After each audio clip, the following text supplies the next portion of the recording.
Orange here, and welcome to another Midwestern Minecraft Mining Livestream. We are here on Mining Livestream number 18, so I do appreciate everybody who has come out. Sorry for the mispunch there. I accidentally hit the wrong button there, trying to mute myself so I could have a not sound like my speaking stomata was getting all hacked up there and stuff. So I apologize for that. It's one of these things of the. So anywho, I finally got myself put together to be able to finally do one of these live streams. Finally. And yeah, we're just going to be doing our usual mining shenanigans. I have been able to do some mining off stream and all that, and doing other stuff for blah, blah, blah, blah, blah, and all that jazz. So, yeah, we're just going to go ahead and do all the fun stuff. So, yeah, that's going to be a thing. We are getting close to the current end of mineshaft as it currently is, and so I am probably going to have to probably off cam go and extend that thing, because of course that is going to be a thing. Gonna be a thing. So, but I'll show you guys here in a second. Gotta get Minecraft back up here. There's that. Don't be a dum-dum tree. Do not be a dum-dum. You're already making enough boo-boos as it is. And, so, just a reminder. Well, I have it lurking in my canopy. We will not be having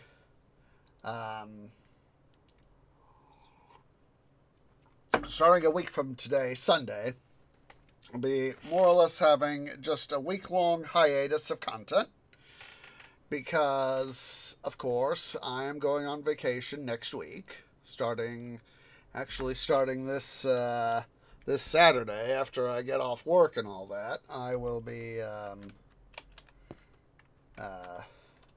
getting myself put together. Make sure all clean bark is ready, all that jazz. And, oh, hello. Don't go nudging the minecart around there, tree. Don't go nudging the minecart around. Let's see, don't remember where I was. Let's see. Supply of torches. Do we need any dirt? No, we do not. Hooray.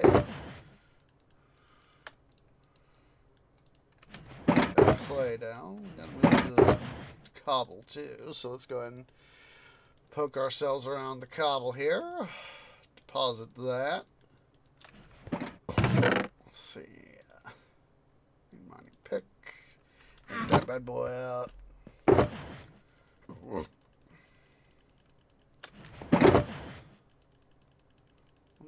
Wonder why I had that like that. Must have had a reason.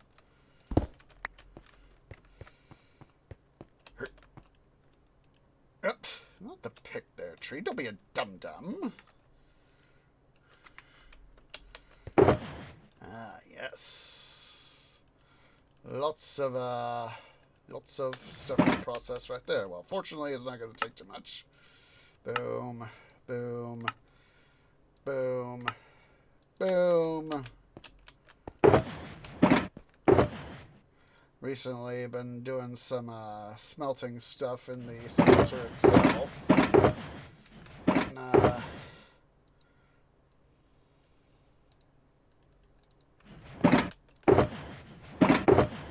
And getting some of the copper smelted and all that. So is that I needed, of course, fix up my picks. So it's one of these cases of need to fix picks time. Let's just go ahead and smelt some stuff. Okay, turn down volume so I can quickly hop in here and not blow headphones users out, including myself. I generally prefer, of course, to have the, whenever I do the,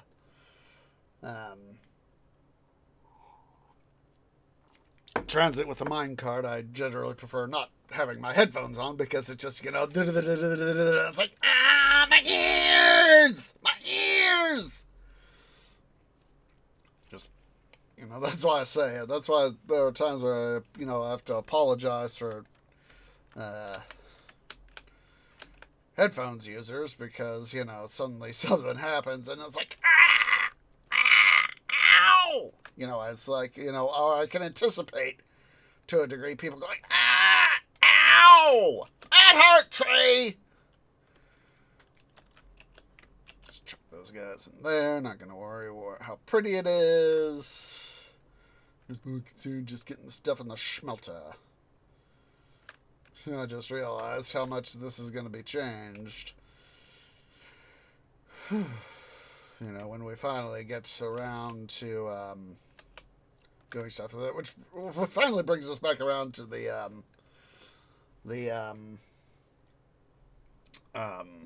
trip stuff. So, nominally, not this week, but next week, the week of May 11th. Today's the 5th, or the 4th. Whatever next Sunday is. That week, normally we would be scheduled to do, start, more of Midwestern Minecraft,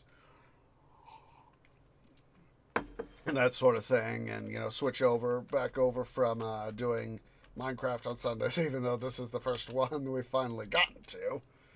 Because the last couple Sundays have just been completely bonkers for me. Alright, let's see. 1, 2, 3, 4. Meat, steak, dirt. We'll just grab that extra oddball stack. And oops. Oopsie poopsie. So, finally gotten myself here. We are going to be starting on this side gallery right here. And, of course, we'll bring it next one right up there, and then we'll be able to start over here on the other side. So, like I said, this is why I said we're close to the having to extend the mine shaft. So let's go ahead here. Oh. Generally, I switch over to peaceful when I'm not needing to do active mining operations.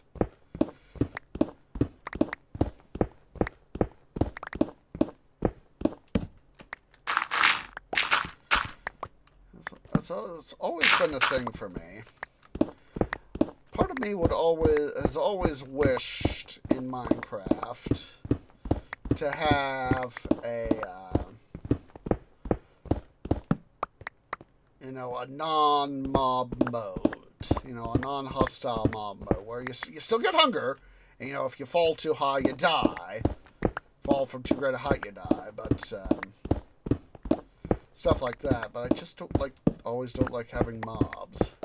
That's just my opinion. I mean, I'll live with the mobs. That's just my opinion. So, probably gonna double. I know we've got a fair amount of. Whoa, hello, bloody gravel. Bloody gravel leads to iron. That's got me thinking back to Lord of the Rings, the book at least. Let's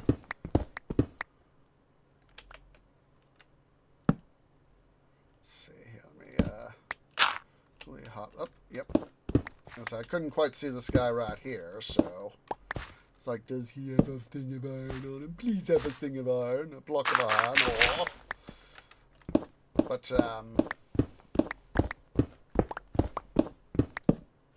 But that part of the description when the Fellowship is going through Moria. They're actually in. They do a touch on this in the extended edition. They have part of this scene, but they're in the actual part of one of the mining areas, and the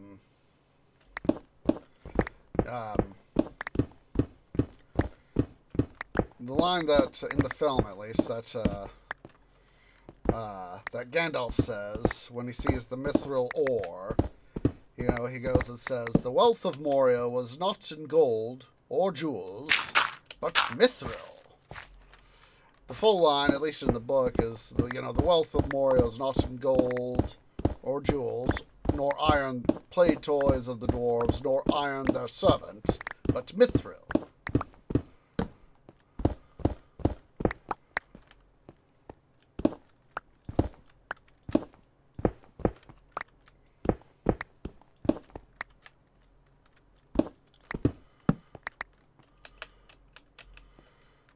You know, that's why, you know, the times that I've had to go digging for netherite, it's kind of, you know, very much hit or miss. And as I've said, I have never...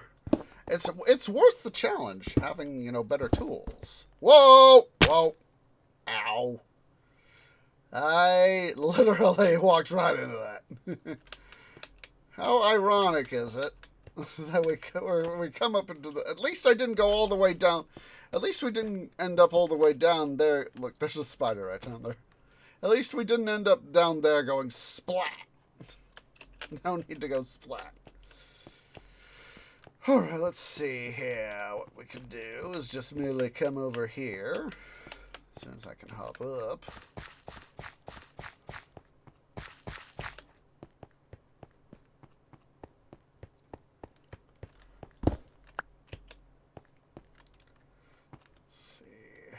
Go ahead and carefully put a block of dirt. Ah, wrong pick.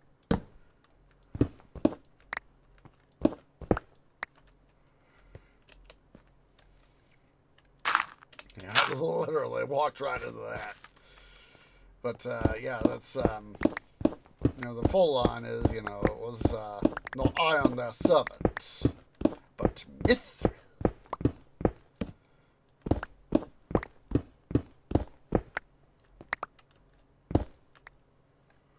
There was I forget all the... There's several other different names for mithril, but one of the things I remember in you know, that Gandalf said in the... At least they had him say in the film, was Bilbo had a mithril shirt of... Had a shirt of mithril rings that Thorin gave him. And then, of course, you know, Gimli goes, "Oh," and says, "Oh, that was a kingly gift." Indeed.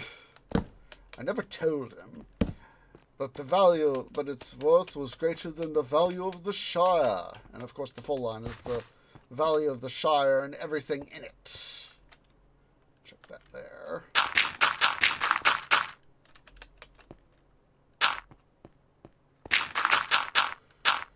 I'm wanting to get, as I've said before, and I know I've talked about this several times, is I want to get LOTR in ebook format. Let's see here.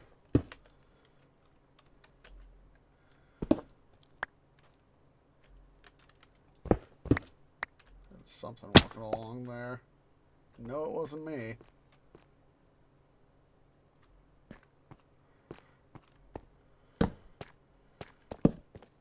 Just quickly see what's down here. Looks like that spider that was down here despawned. Or at least I can't see him from here. It's over there. Oh, torches. Like, why is it the thing? And I'm a dum-dum. I've got my stuff back. face. I was like, where's my supply shulker box? Hello? Hello?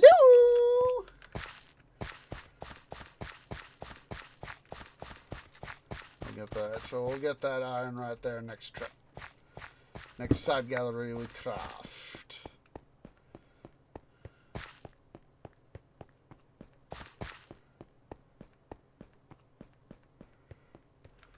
Let's see here. 1, 2, 3, 4.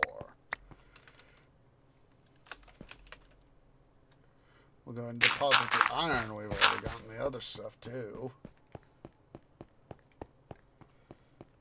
Tree, you went to the effort to prepare stuff, and you've still forgot it. 1, 2, 3, 4. Pause it.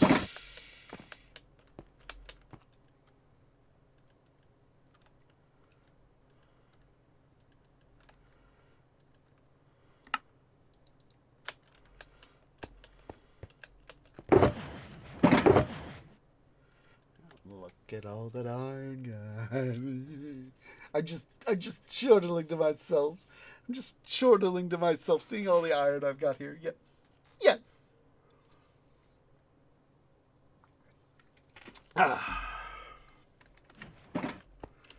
This time, Tree, remember to grab your stuff.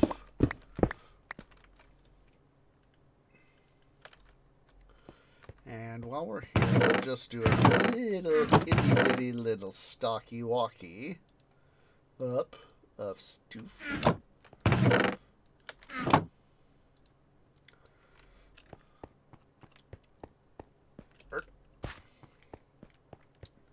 That'll probably be something I might do on when I'm on vacation is be taking my laptop with, of course, and I have to make sure that MC is up to date on it. Ow. Skelly's somewhere nearby. Sounds like there's a cave system right here underneath our feet. Or some other part of the cave system. Whoa! Excuse me, but it felt good. Ow. That hurt. A couple creepers down there. Yeah, this must be the caves that I heard the skellies coming out of. Water source. Come on. Come on. There we go. There's the skelly. Hello, mister. Goodbye.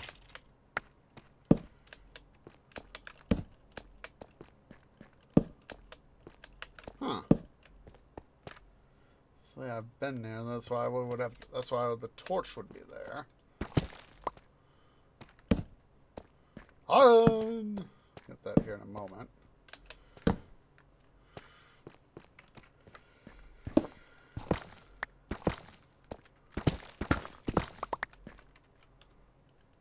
Bloody stuff out of my way so I can replace it with the deep slate. It's not that I don't have a purpose for deep slate. It's just that I prefer not to mine for it when I don't need to mine for it. More iron. Hooray. Ooh, lapis. I saw the tuft right there and I thought that was mossy cobblestone. I was like, mossy cobblestone? Yeah.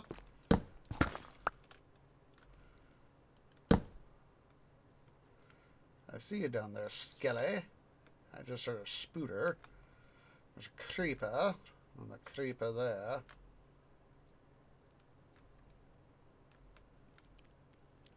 Skelly's got an enchanted bow on him. And there's the spooter right there. Hi, spooter. I see that you see me. I know you want me. Why do I think I know you're going in such an angular... There's a Zambit, too. The Zambit wants me, too. Oh, moo yourself there, Zambit. You two ain't getting nothing.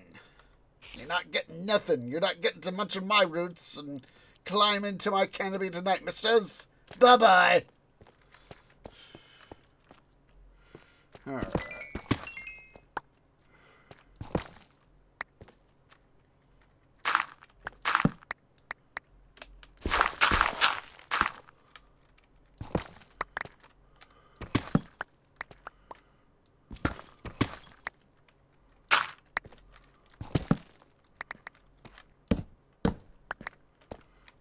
I just wanted to nibble on me so bad.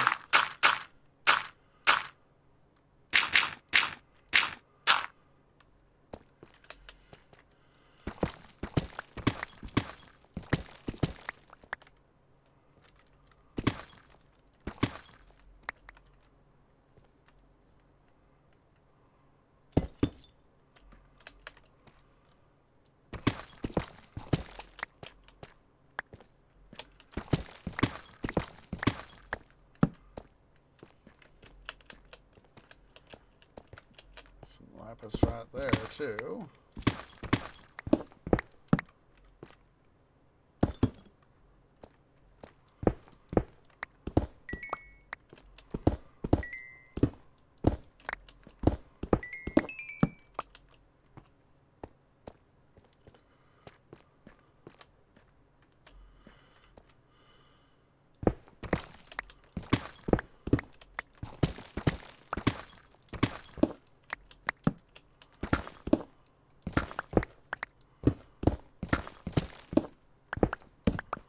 Basically trying to make for a slightly easier transition there.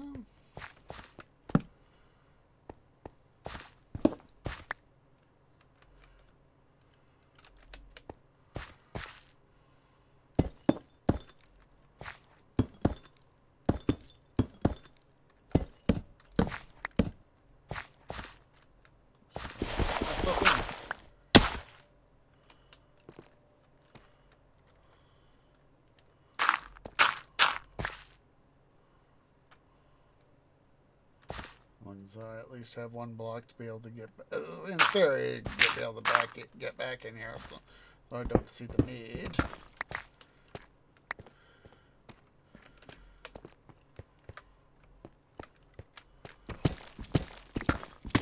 This is why I have the Tomy strategy. Torch in, mine out. Far, far less likely to get lost. This is the way back, so...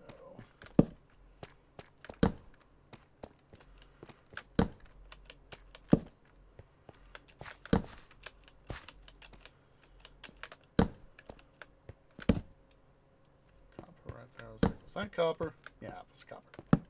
One of those moments of a, Is that what I thought it was? Oh. Iron.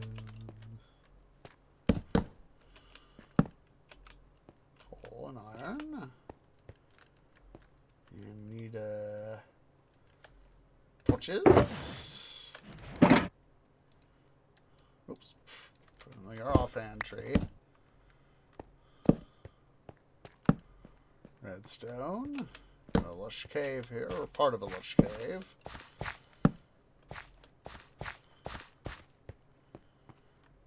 You know, what got me thinking about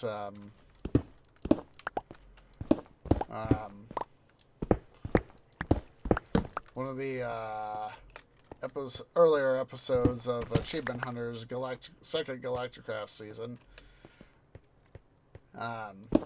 There's even an animated adventure about it, AH Animated, where they have let's see, get rid of the bloody flint. Goodbye, flint. Where Alfredo Diaz enters the Nether for the first time, and he gets sufficiently weirded out, shall we say. I'm gonna worry about going up there.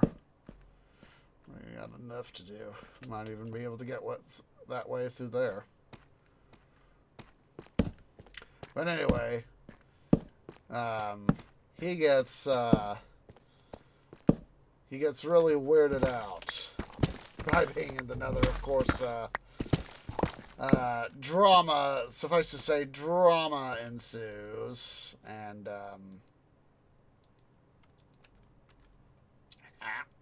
tree. Keep the cobble deep slate where you want it. Yeah, he gets really weirded out. And like I said, drama ensues and things happen and blah, blah, blah, blah, blah, blah, blah. And Fredo dies.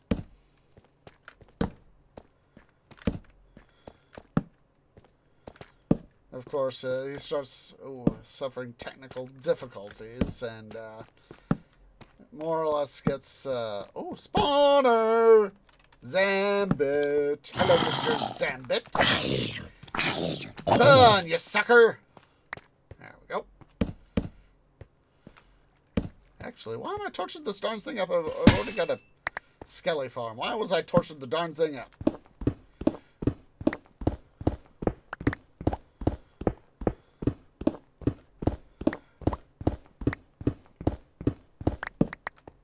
See what we got here. We got some leather.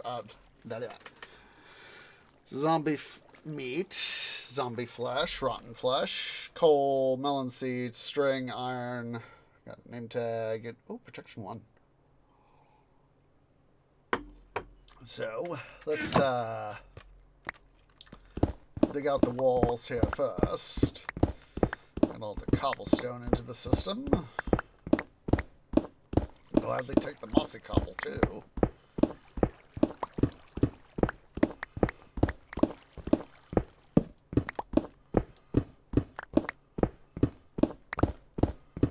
Still remember one of my worlds. Which world? Kind of forgetting which world it was. I know that. Which one was that? Was that the? I think it was like the 1/10 world, I think it was. Had like the two, God, which world was that? It's been so long since I last did that world, and I'm blanking out. Let's see here. What we'll do is quickly stow all our loot in here, or at least most of it.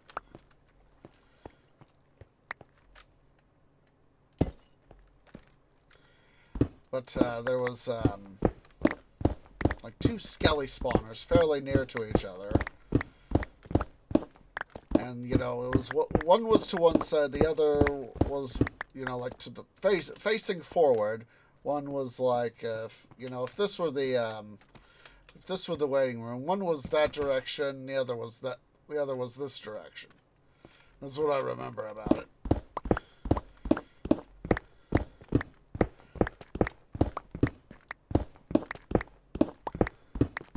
Another thing I need to do is, before I go on my trip, is I need to back everything up. Back up my game, back up my game files, Minecraft. I haven't backed up Minecraft in a while. Okay, let's see here. Wait, where in the... There it is. It's like, where is my supply shulker box? I want to make sure to tap into it and get a spare stack of cheese.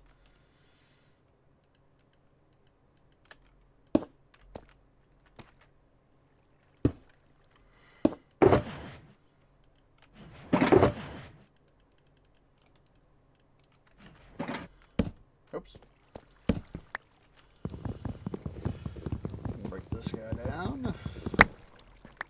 Loot.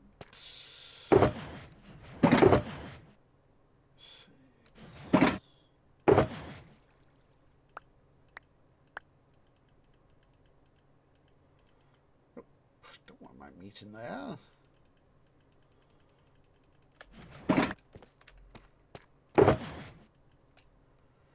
We'll go and toss the one flesh.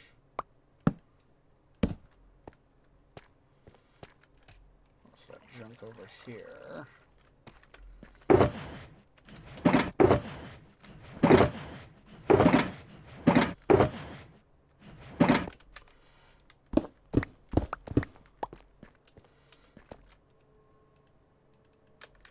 Okay.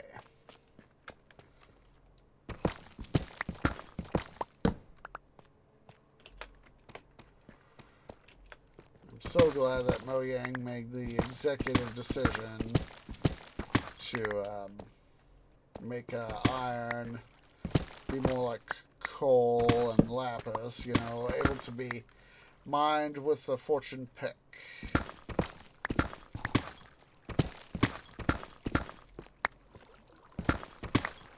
Just quickly seeing if there was any more iron there.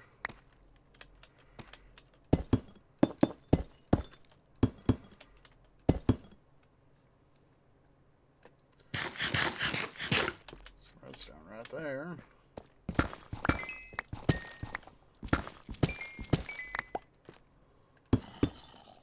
I hear you, Zambit. Stay the bloody heck away from me.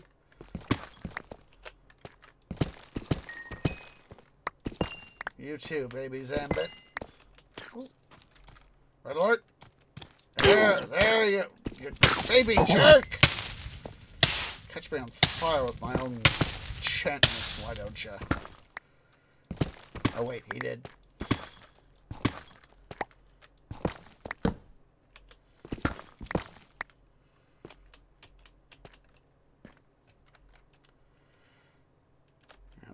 This upcoming trip I got to again like last June, I'm going to be heading back to Colorado, but I'm going to do a couple different things this time. Still going to be doing a fair amount of railroad and stuff.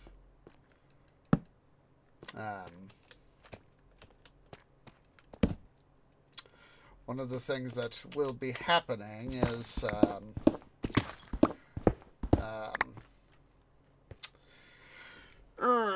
quickly put my back to a wall so I can stretch and talk. Seeing baddies sneak, not having baddies sneak up on me, but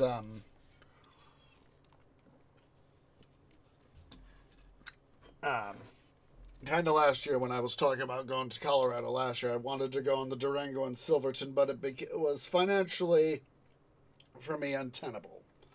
This year, between getting a little bit of a pay raise at work and making sure to start earlier, saving up money, because, you know, still got bills to pay and all that, I it's actually now feasible this year for me to do that. Still going to be a little bit of a stretch financially, but I do have I'll have a little bit of a fallback if if I got to pay for any emergency repairs. Not as much as I would like, but hello over there, White Cat. But I will be able to, none unsignificant, minimal repairs if need be. I don't anticipate anything. I'll of course be doing what I can to drive safe. And it's going to be a much longer road trip this time. It was like 12 hours last time.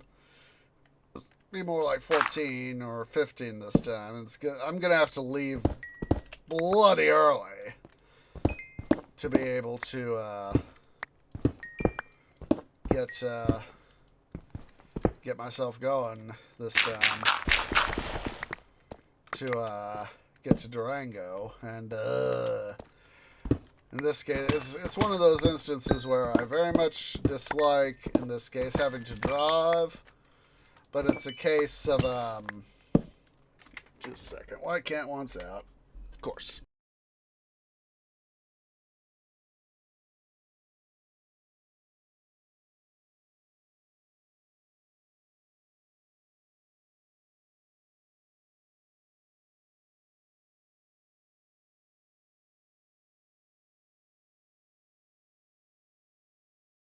Sorry about that.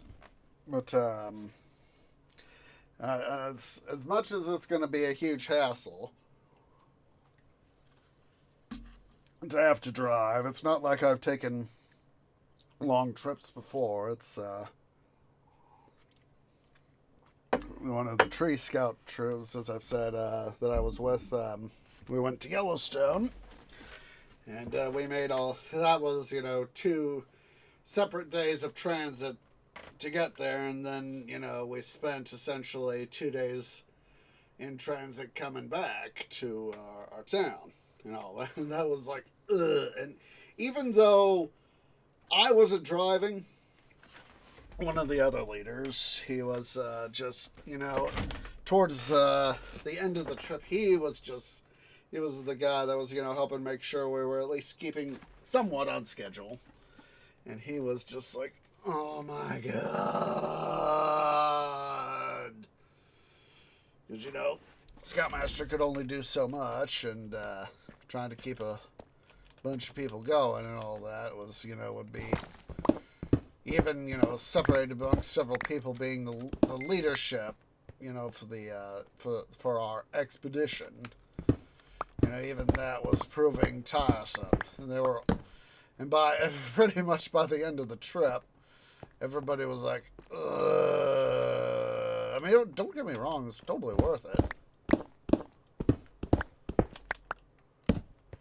Totally worth it, but most everyone, by like the 6th day, it was a week-long trip, Sunday to Sunday, pretty much what I'm making.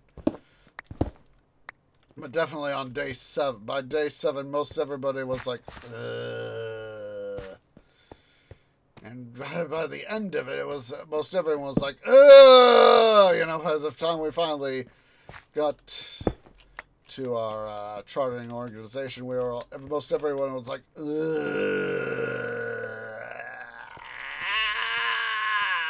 We were glad to be home. I mean, don't get me wrong, the memories were worth it. Memories are worth it. I had to make sure I used some of the money I'd made from scout camp that year to help pay for my working scout camp that year, tree scout camp. Help pay for that.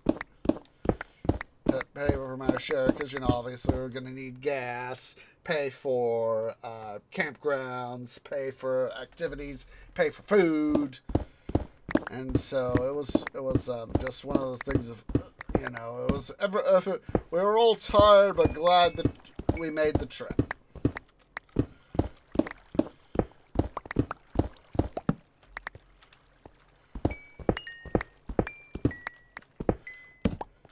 And that was one of the things that I learned last year doing this trip myself, is that it is not. I could see why, on several times that, on a number of times we did a tree family vacation, or more frequently with the Tree Scouts, why you try to have, when possible, as many drivers as you can.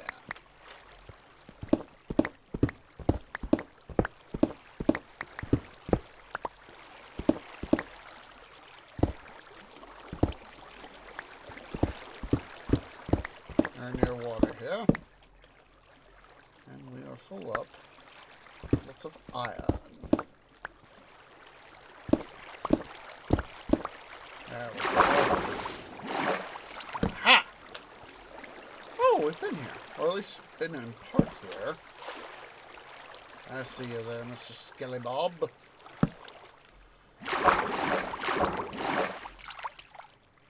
Do ourselves a favor and get rid of this pool. Whoa! Sword! Come back! Sword! Sword! Come back! Come back! Bloody skeleton! Go away, you bloody butts! Pull back, tree. Okay. See you, Zambits. It's the zombie apocalypse already, and we're just barely started here. That guy's carrying. Okay, you rotten jerks! Burn, freaks, burn! They're all caught up on each other. I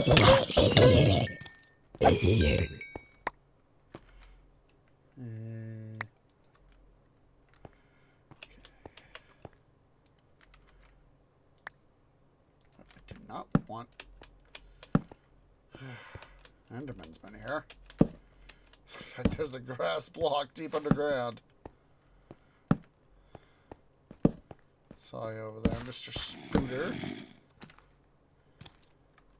Not more of your kind. Stupid Zambit.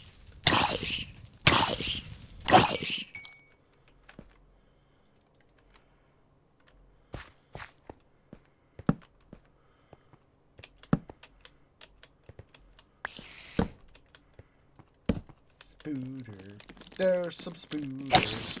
And we have a spawner! Another spawner. I'll get you 10. It's a spooter spawner. Hello, creeper. No, go boom boom. No, go boom boom. No, go boom boom. Thank you. Thank you for dying. Behold, it is a skelly spooter spawner. Yep. For the thing to fully... Come on. There we go. I think we got one that's closer, but I'll still mark this one down. Alright, let's gather up the mob loot.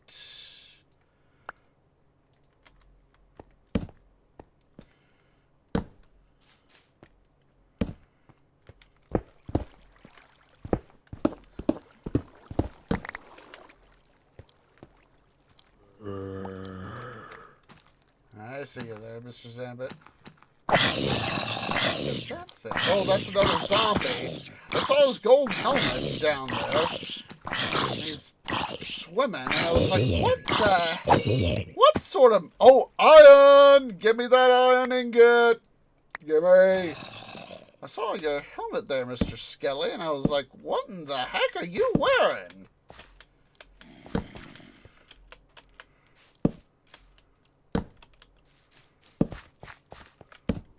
Coal here. Das coal. I see. You finally decided to get out of your watering hole, huh?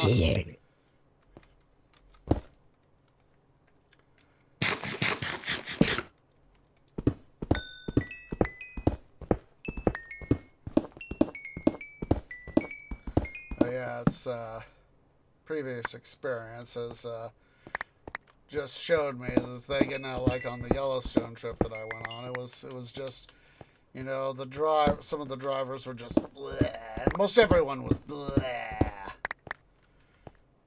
And Skelly. Miss me, miss me.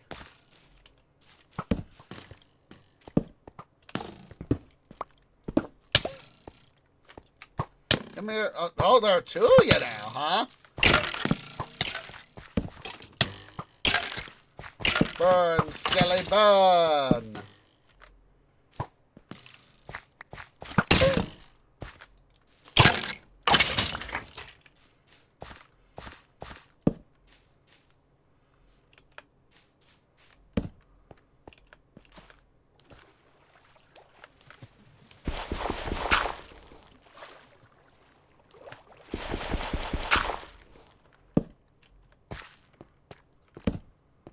Time I see a cave like this, I'm hoping that there are times where I'm hoping that, you know, every turn was like, please be the end of the cave, please be the end of the cave, and nope, there's more cave.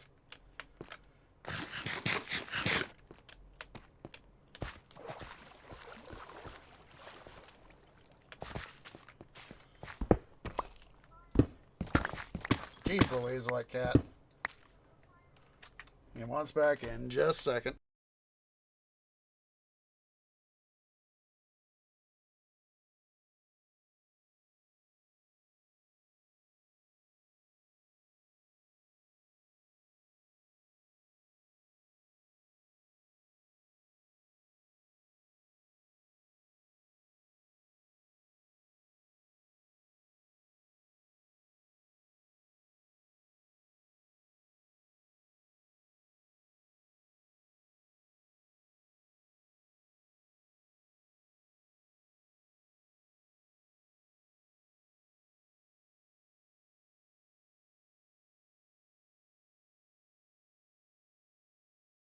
All right. White Cat is back in, but yeah, most everybody on that Yellowstone trip was bleh at the end of the day. Excuse me, but it felt good. Hi there, White Cat. I tried to let you under blankets, but you didn't want to go under. What do you want to do? You're just gonna stand there on tree bed and just say, "Give me attention, Tree Daddy. Give me all the attention. I needs it. I wants it. I loves more of it."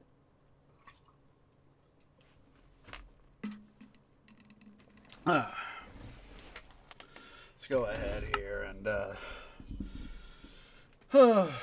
get back into the stuff. Stone, gold.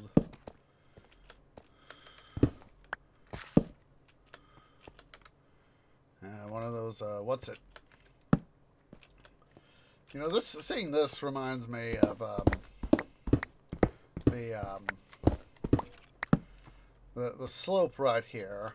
Very much reminds me of being at the mines, the silver mines there at the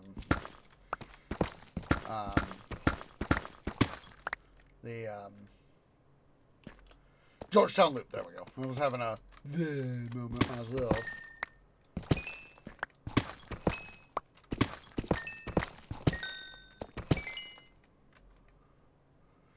But yeah, being there at the Georgetown Loop and actually being in the silver mines and getting to see a similar sort of slope, you know, of how the silver miners had to literally go through and follow the ore seam at an angle rather than a straight vertical sort of cross section with what you might see with the coal seam. Or, of course, not all coal seams are going to be, you know, horizontal and or vertical.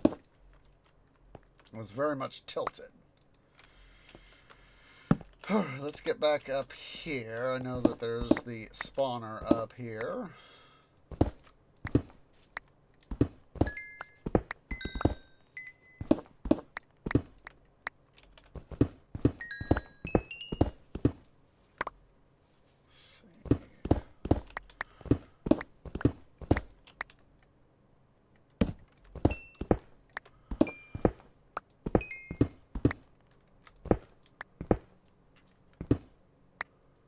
Now you want out, do you, White Cat?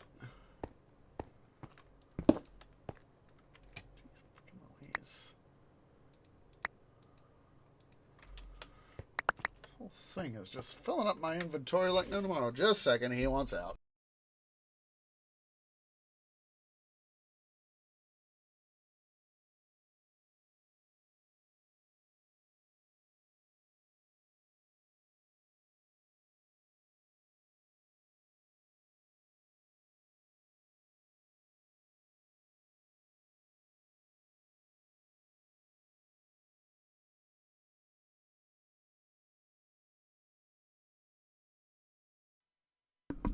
He's out.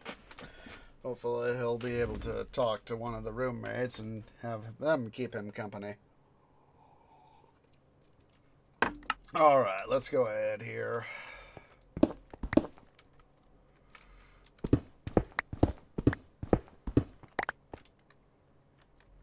I'm now thinking back again to, you know, the wealth of Moria was not in gold or jewels, but myth.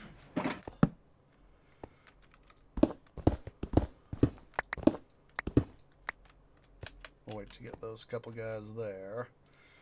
Go ahead and get that. Yank out these guys.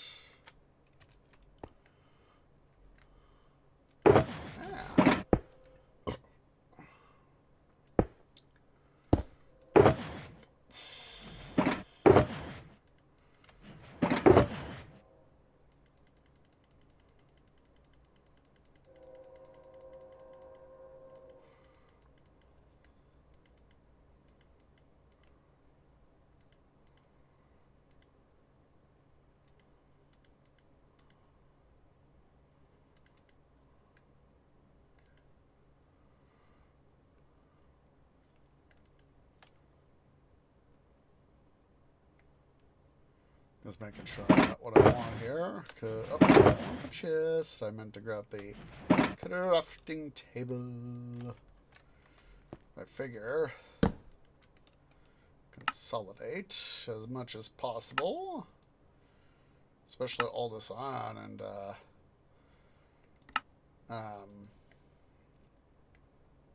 Yellowstone. Gold, redstone.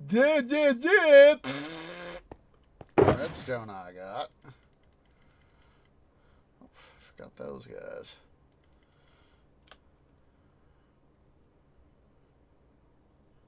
There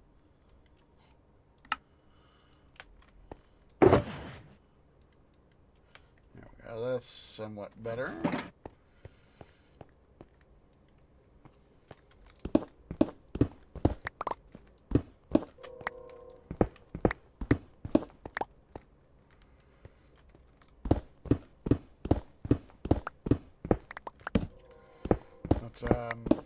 Yeah, it's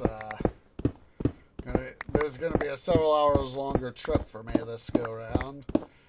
Actually, I was double checking the stuff for because of course Durango is home to the Durango and Silverton Railroad, Narrow Gauge Railroad, and it's an old part of the old Denver and Rio Grande. Originally Denver and Rio Grande, later reorganized as the Denver and Rio Grande Western, and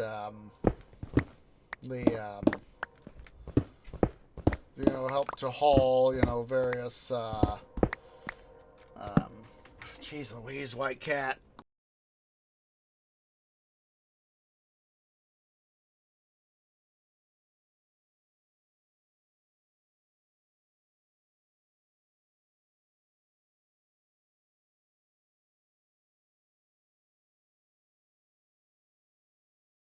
It helped, sorry about that, it helped, the DNRG and DNRGW helped pull in the ore from that part of Colorado. Of course,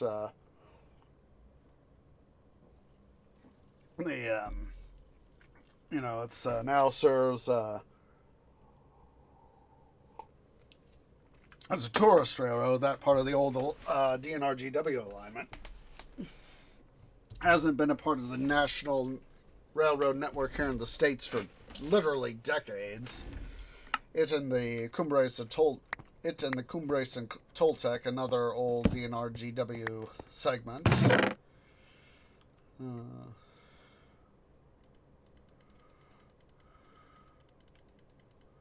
see here. Oh, more iron. Coming over here to quickly make a quick toss of rotten flesh.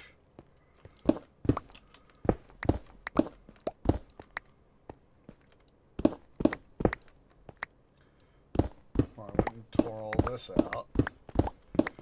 But yes, it's actually a little bit closer, not by much. It's like an hour or something. I don't remember the exact computational time off the top of my canopy, but I know it's to a degree closer for the CNT. But I'd have to wait a little bit longer for the CNT to open because they go through more rugged terrain than the CNS. I mean the DNS. Durango and Silverton.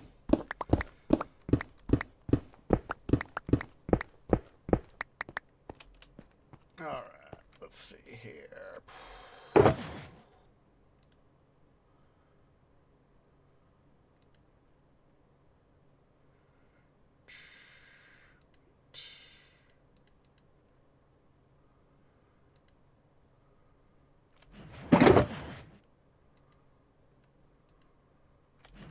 We're going to toss that disc.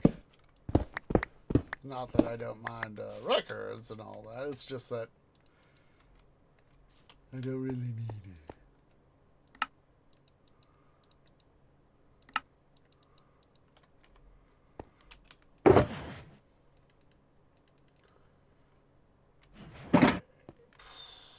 Come on.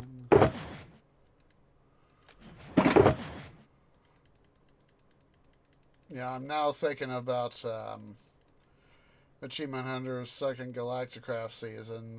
They had, when they finally got to Venus, I think it was Jeremy wasn't really interested in the music disc, or one of them. One of them wasn't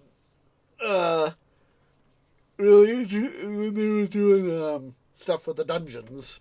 You know, trying to get the next rocket. And I remember Michael saying, "What, you don't like those hot Venus beats?" Some sarcastic comment, then, now that's what I call Venus Volume 87, or something like that. One of those moments where, you know, Michael went and made a funny joke. Let's see here, let's get our crafting table back. Stow it here in there. Get to all of our shulker boxes. Stow them away. Follow our path of torches back.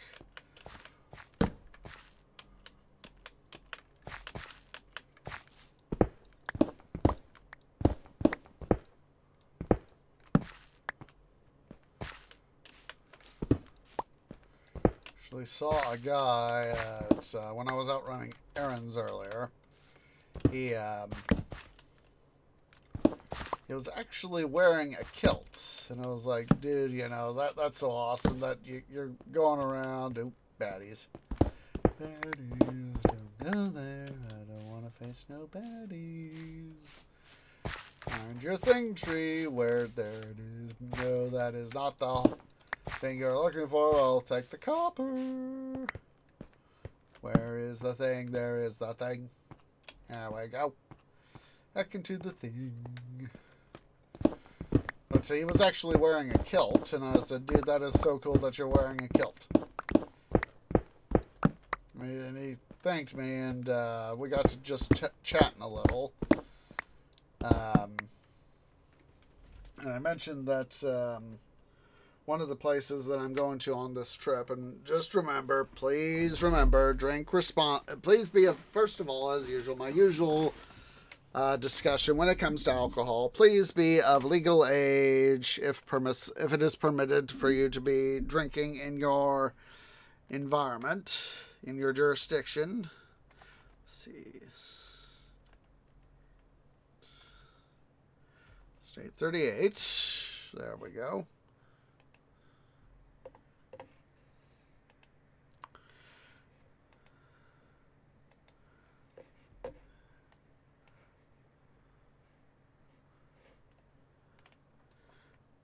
They're peat smoked whiskey. And turns out this guy that, you know, it's just this random dude wearing a kilt has actually been to State 38. And he said it was, the description, he said, oh my God, it is so freaking good.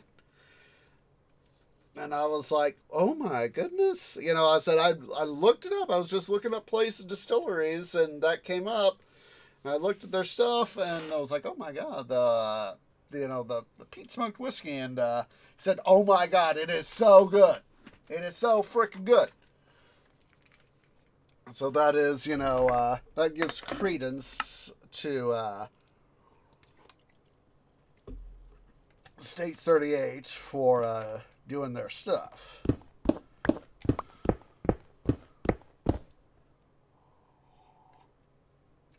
You know, the brewing and distillation industry as you know, it's at least, you know, here in the States, it's a lot like most any other business. You know, you gotta do something to stand out. And as I've said plenty of times, you know, Tree Dad and I, Tree Dad especially, he loves their Yeti, Great Divide's Yeti series. And, you know, he considers Yeti to be his spirit animal. You know, that's folks can have spirit animals. They can have, if they feel that a particular critter is their spirit animal, I'm not going to argue with that. There are some species of tree out there, or some trees. I shouldn't say some species of tree. Some of the trees that I've interacted with are, they consider some animals to be their spirit animal, or different species of tree to be, even though there's a difference between them, they feel a certain kinship with a different species of tree.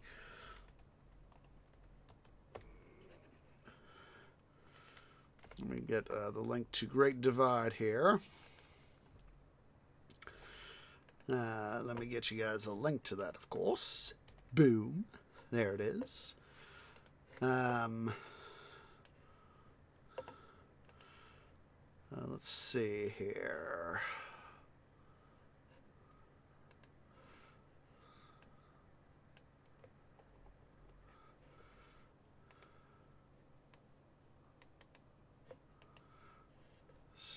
Beers.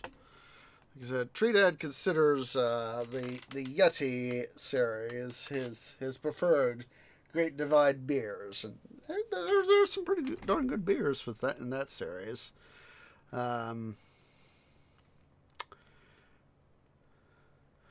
of the ones that I kind of like is the Titan IPA. That's a good one.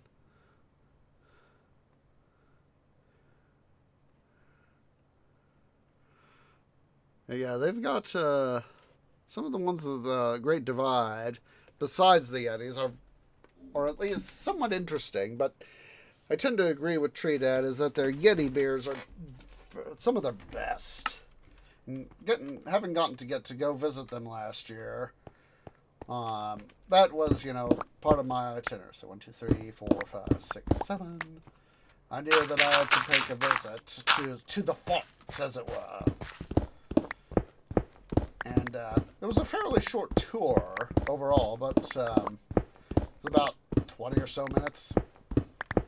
It wasn't too long of a tour, but it was kind of it was their first building, and still serves as their main brewing facility. Started out as an old milk processing plant, and all they had to do was just essentially refit it into a brewery, and that was back in 1994, and they took off and they haven't looked back. And like I said, there was just one day about a decade ago now that I was on my way home from the grocery store job, and there was a liquor store that Tree Dad and I had been to several times, and it was a little bit off the path, and I needed to get home. But I decided, what the heck, I'll stop in at the slightly fancier liquor store place that Tree Dad and I have been to, and we'll just see if there's anything worth hooting about.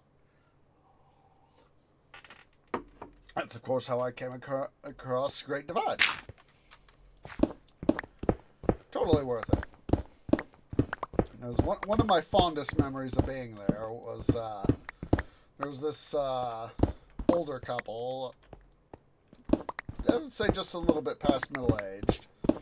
They've been doing a lot of traveling of late, at least at the time I was talking to them, and they were in transit to between locations to meet family and all that. And hello, almost fell into that hole. Yeah.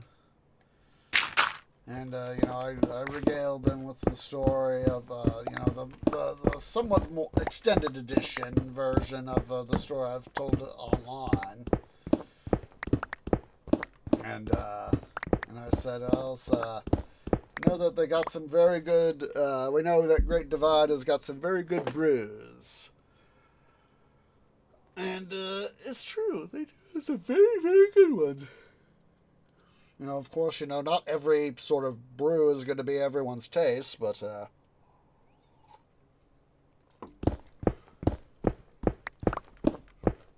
more iron. But it was worth the experience.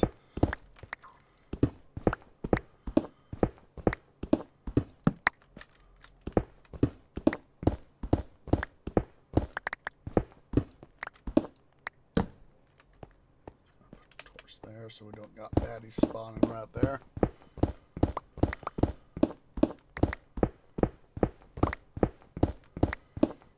Yeah, if please remember, guys. Please remember, A, of course, please be of legal age in your jurisdiction if your jurisdiction allows drinking. And please also drink responsibly. That's why I typically will drink at home. It's not that I couldn't say, you know, go out to a local bar or tavern or whatever, you know, an establishment and drink. It's just that I have. It's just that I prefer to, you know, drink at home. I have found that it is, yes, you know, I got to pay for, booze has got to be paid for one way or another. But I would rather, you know, be home and drink versus, you know, have to drive home. And potentially, you know, if I've had a little too much to drink, you know, be weaving and wandering in the road, and then, you know, Charlie Copper just sees me waving and wandering in the road and says, "Uh-oh, this doesn't look good." I'll flick on his lights and, you know, say, "Tree, excuse me there, Mr. Tree, would you please step out of your vehicle? We're going to have you take a breathalyzer test." And I was like, "You realize how many mouths I have?" And he'd be like, "You're a tree." "Yes, I am. I could totally give you a non-drunk mouth."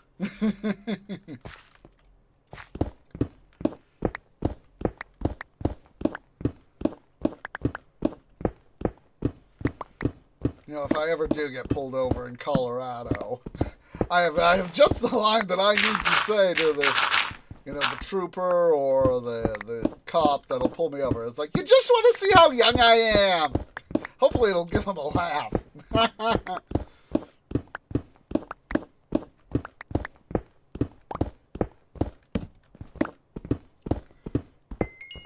But that's if it happens, and I'm not going to try to do anything. That was one of the, you know, that just brings back a memory. I was just driving north of downtown Denver on Interstate 70 last year, getting beaten feet, you know, it was like 20 odd something minutes out from my hotel. And, you know, I had Google Maps up, and, you know, I'd been to the gas station about 40 odd minutes east of there, about half hour or so east of Denver. And I needed to, because I needed to fuel up, also needed to go visit the little trees room. And so because I knew where I was, you know, mostly taking the interstate, I knew that, you know, if I just kept driving west, that I'd be able to get to Denver. So when I was at the gas station, I made sure, you know, to plug in my the address for my Golden Hotel in Google Maps. And that way, you know, because obviously, even though I'd looked at the map of Denver, you know, I still wanted to make sure I was heading the right way to get to my hotel. And so it was going through part of downtown, getting through downtown Denver as Google Maps spoke up and said speed trap ahead, and it was like about 20 seconds later, I could see, you know, the cop on the right hand side on the shoulder of the highway, And I was like, oh, geez. It's a good thing I had Google Maps up. Otherwise, I wouldn't have known that the potential speed trap was there. So I made sure, that was one of those things that, alert, alert. Be careful, tree. Be careful. I get the feeling we're just here. Wouldn't be the first time that this sort of thing has happened. But yeah, it was one of those instances where I, making sure I had the ability to navigate to get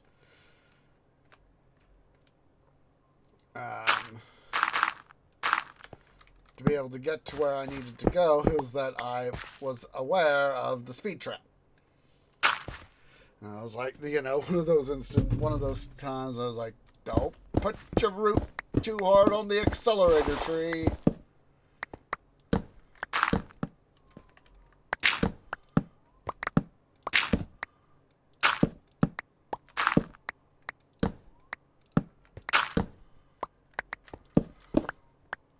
Like I said, it's, knowing that there have been a number of times where cops have undoubtedly had to pull people over because of their erratic driving, because they are intoxicated. That is part of my personal justification for not being out and drinking. Or if I do go out and drink, have, keep it light, maybe... At most, maybe 2 beers or 1 hard liquor of whatever sort. Now, let's just sec there, Wildcat. Let me quickly get this doing.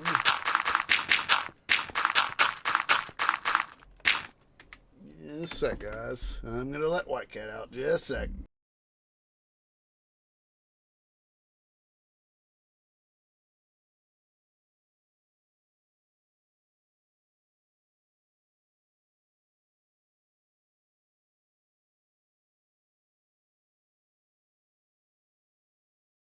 Freaking feline just is in and out, in and out, in and out.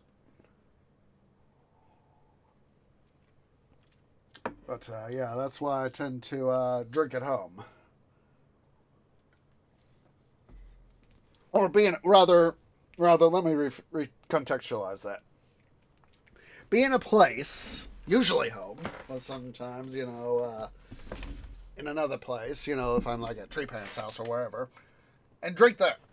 And drink it over that way, I'll have a place to where I can at least lay down or sit down and sleep it off. That way, I don't, ergo, drive erratically and, get a ticket of some sort.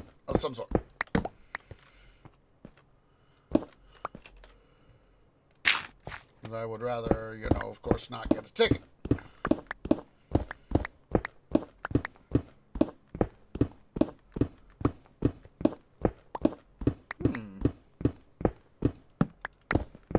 Interesting.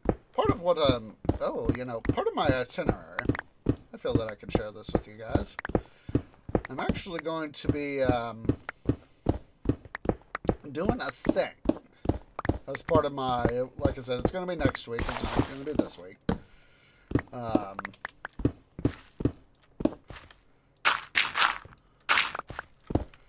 And it's something that it's going to allow me to do get a drink or 2. Hopefully no more than 3. Is, my hotel is not too far from the Jefferson County, county municipal offices. Basically, the county offices, like the sheriff's office, the county courthouse, and all that sort of jazz. And it has back in like 2013, I think it was. Let me double check here.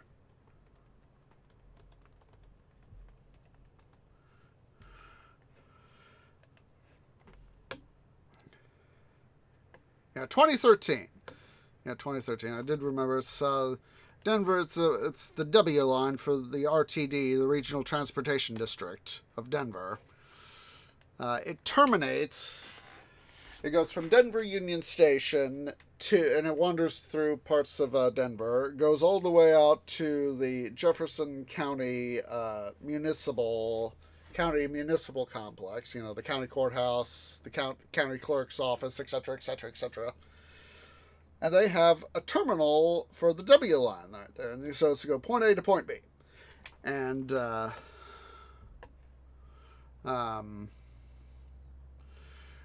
let's see here.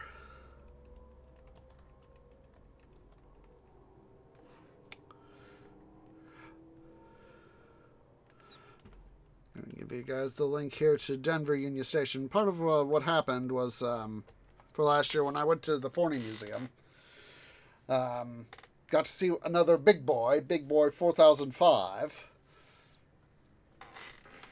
One of the 8 surviving Big Boys. And so I'd gone my look-see around the 4005, got to actually step aboard onto the cab deck, you know, between the cab itself and the tender. Got to peek inside the tender. I was like, oh my god, that's a huge frickin' auger.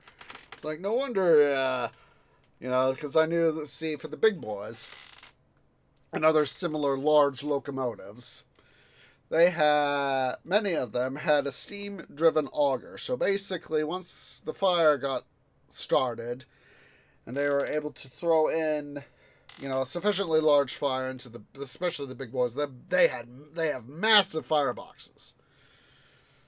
And once enough of a fire had gotten started in them, and they had sufficient steam pressure, they used the auger driven by its own 2-piston steam engine to take coal from the coal bunker in the tender and feed it into the firebox. And so that way, you know, you could get the boiler back up. You know, if they had, for example, if they'd taken, for example, 4005 out of service, as famously wrecked in 1953 due to a sheep herd.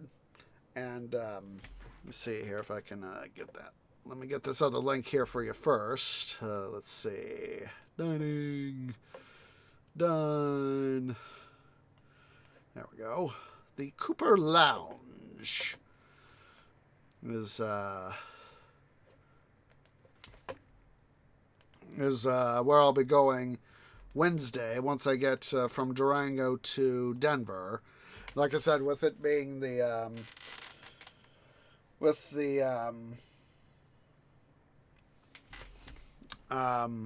W line being not too far from my hotel, all I have to do is, you know, once I get settled, put into my hotel, you know, they've got free parking that I can utilize there, so I'll drive over to the county municipal complex, you know, park, get myself a ticket, take the W line to Denver Union Station, and then go over to the Cooper Lounge. Let's see here, but gosh, trying to backtrack. I just lost my train of thought. But oh yeah, the big boys. So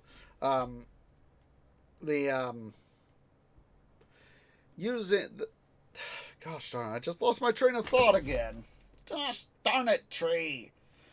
Having so many leaves and all that. Yeah, this is one of those times where I despise so many, my canopy going down so many frickin' tangents. But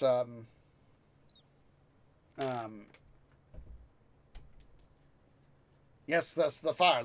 Okay, so once they got the fire going again, that's right, the 4005 accident. There we go. See, I finally got myself back on track. Let's see, 4005 accident. Oh, good, the Forney Museum link. Okay.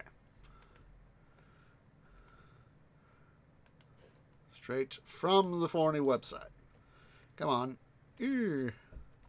Oh, geez, Louise, white cat. Your butt. Just so, guys.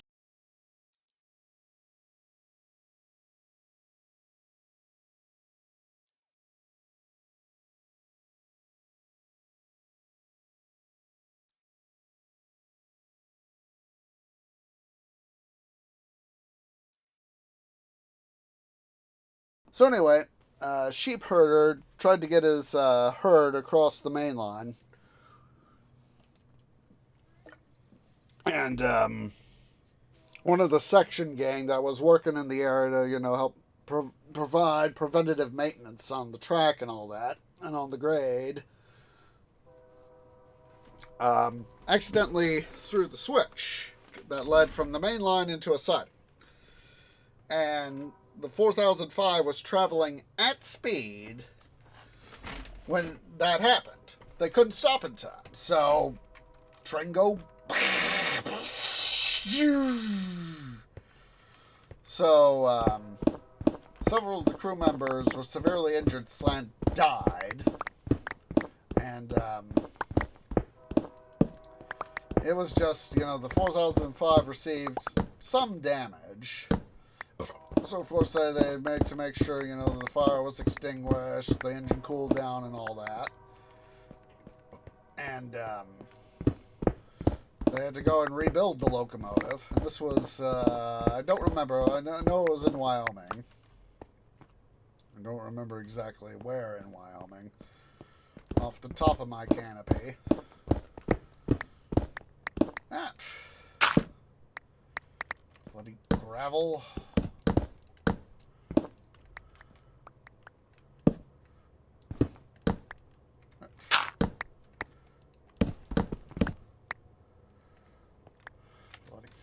Gravel.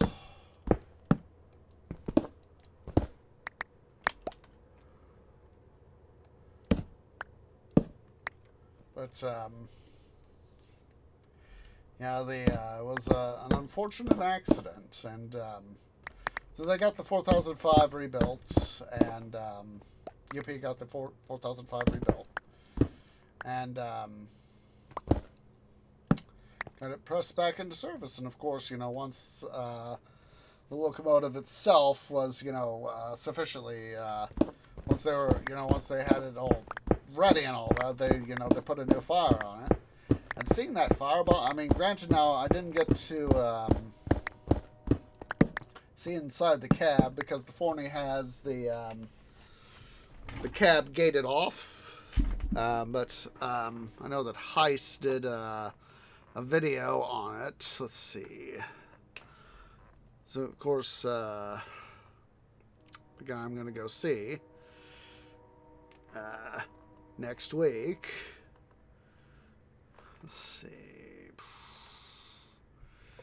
I know he did 2 videos on the big boy. It was later part of last year. Let's see. Come on. There we go. Let's see.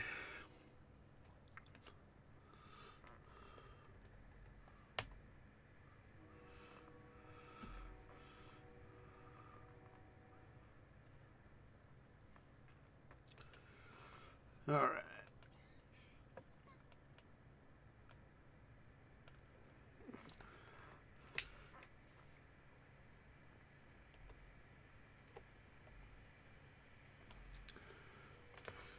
All right. Like I said, I only got to see the cab through the gate, the grate that they have. Obviously they don't want, people coming in and messing with the display. But that was so awesome. There's the link. That was so awesome. The fact that, I got to, stand on a big boy. As I've gotten to see the 4014 live a number of times. And so interesting to finally, be able to, actually physically touch a big boy. Let's see here. Let's go ahead here and do this little number.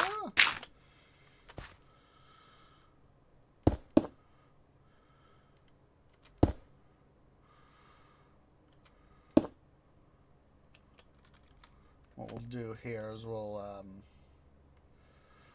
how do I want to do this?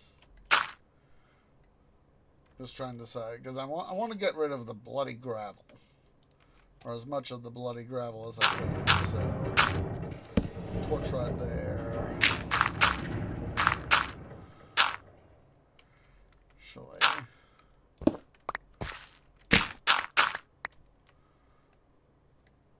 that there.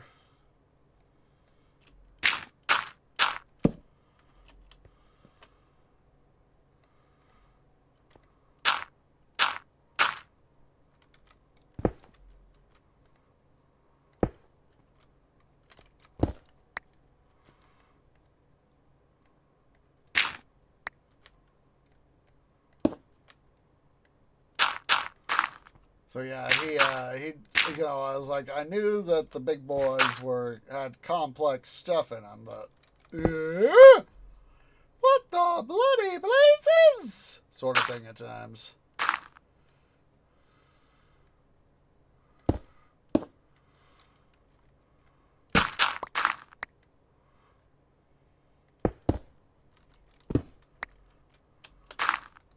that guy right there. Yeah, it's yeah, for me it was the first time ever being on physically standing on a big boy.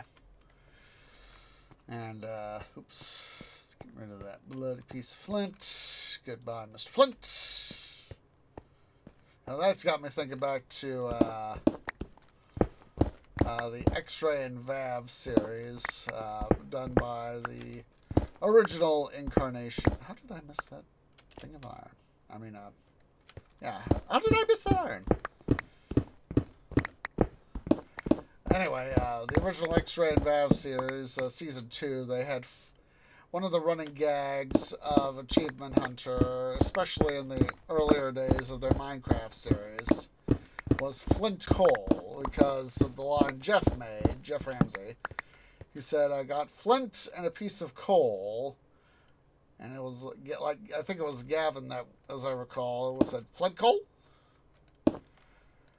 And so, that became a running gag in the Achievement Hunter series as flint coal.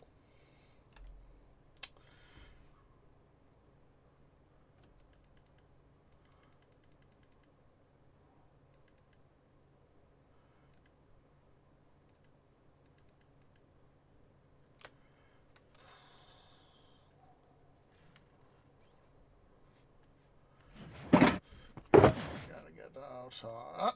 Wrong pick.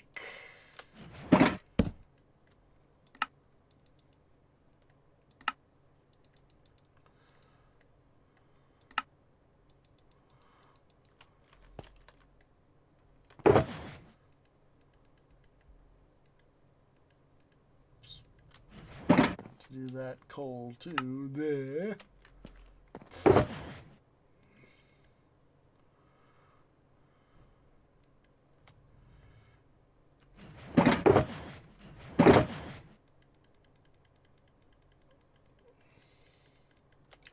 We had the character of Flint Cole being a private investigator, and then of course they also had Flint Cole as a member of Team Funky in Ruby, and his semblance was Killer Quartet, and he made basically Flint made 3 copies of himself and using his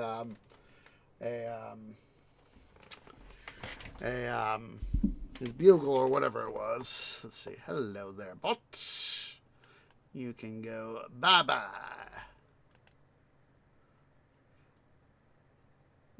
Created yesterday.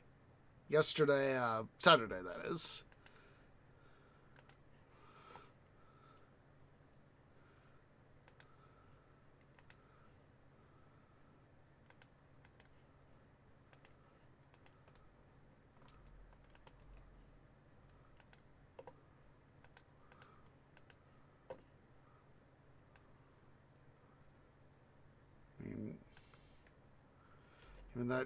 Even that username is lewd. I'm not gonna say it because, well, it's lewd. We have no time for. I have far less time for lewd stuff than I have time for Minecraft.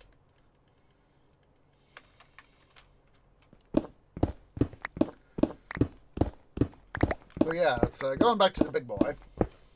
It was just amazing to be able to even stand in the cab space.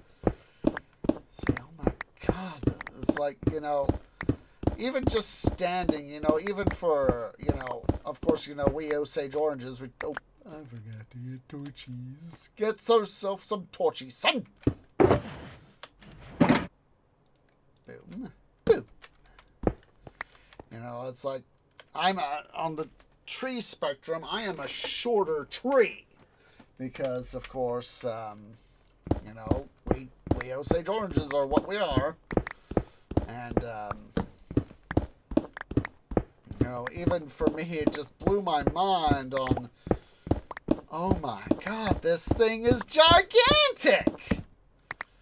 You know, I remember that, you know, the first time I got to see the 4014 in person, you know, I first saw it from a distance and I was like, oh my God, that thing is huge. And as I kept getting closer, it just kept getting bigger and bigger and bigger. And part of me was just, you know, you know, gawking at the thing.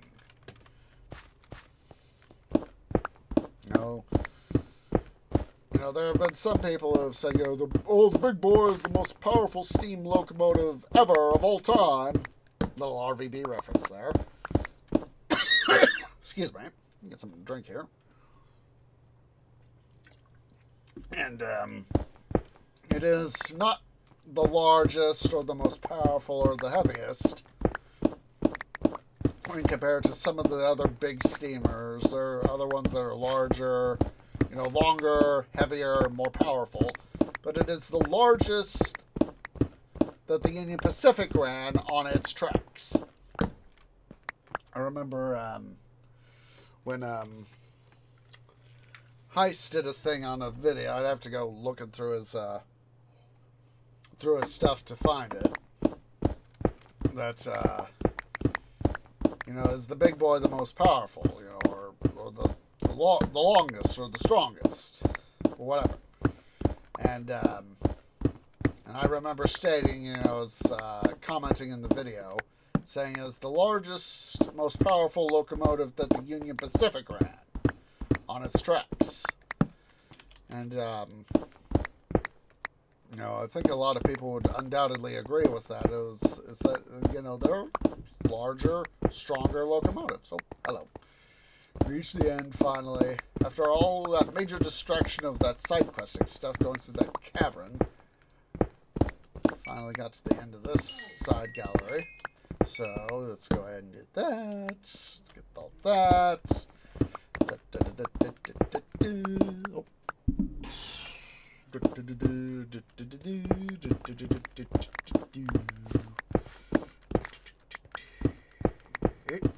Sorry, I just felt this need to do a little jingle there. But,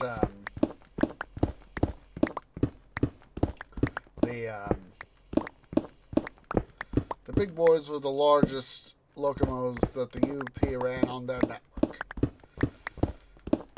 And, now not the longest, the strongest, the speediest, but they are the most powerful that this, as said, the UP ran on their rails. Okay. Looks like that might be yeah, I see, looks like a torch up there. May have been up there. Yeah, I see some torches up there. I see a skilly over there. He can stay right where he is. Excuse me, but it felt good.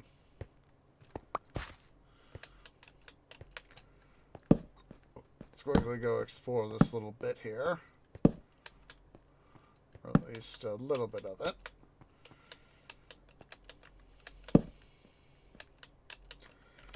Can be said with a fair degree of certainty that the 4014 is currently the largest operating steam locomotive in the world. Though I know that there is the P1 Trust. I do not want to cause flood. there is the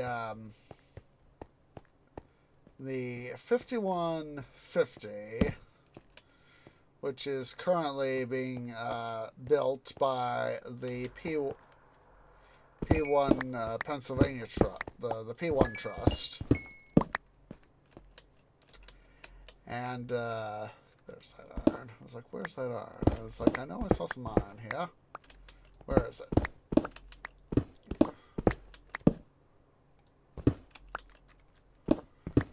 Get you guys up.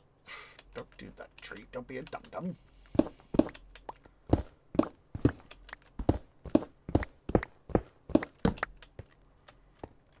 And get you guys that link. So I don't forget, we're going to go take a break here shortly.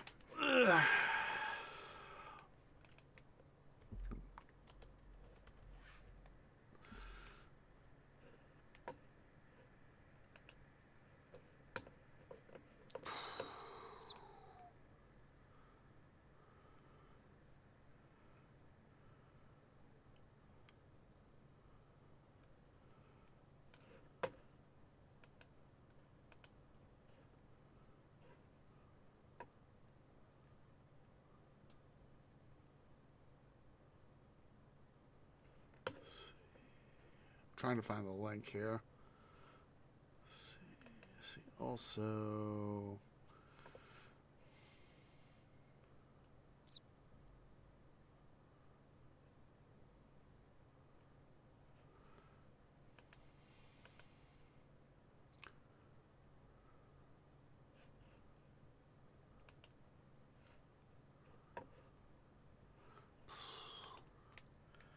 I was hoping I'd be able to find it. T1 Trust website. There we go.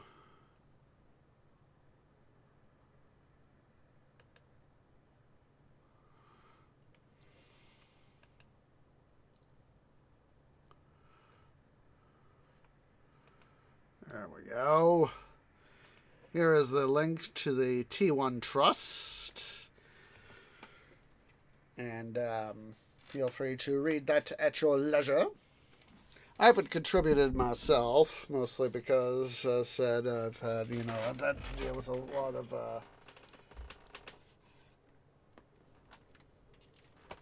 financial stuff, and like with the upcoming trip, trying to save money for that. Ow. Trying to do all that jazz.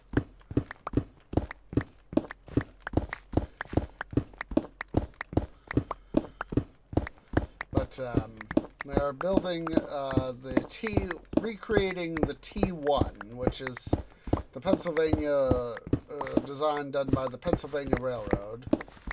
It's a duplex. It is a 4444 locomotive. But unlike, for example, the Big Boy, which is an articulated locomotive, meaning it essentially bends in the middle.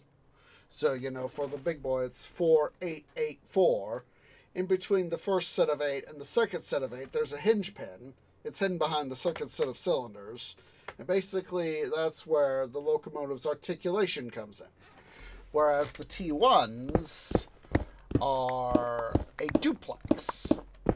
In this case, meaning they have two, like the Big Boys, they have two sets of cylinders, but they're on a rigid frame. One frame, not two, like the Big Boy.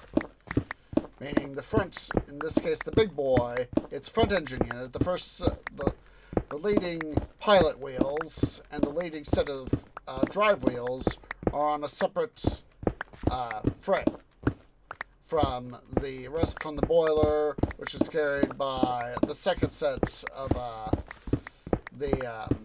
which is essentially attached to the second set of wheels, but some of its weight, the boiler's weight, is borne by the leading unit. I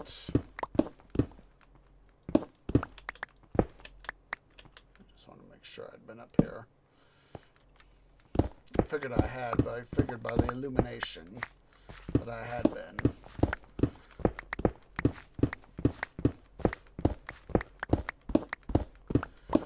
So, I'm part of the they want, part of what the T1 Trust wants to do is they hope when they finally get their locomotive complete sometime about 2030, they're hoping to be able to challenge the speed record done by 4468 Mallard in the UK, which has since, I think it was like, it was either the 20s or 30s, I think it was the 20s, that it's held the speed record of 126 miles per hour. I forget how fast that is in kilometers per hour. And so yeah, that's a thing that they want to do.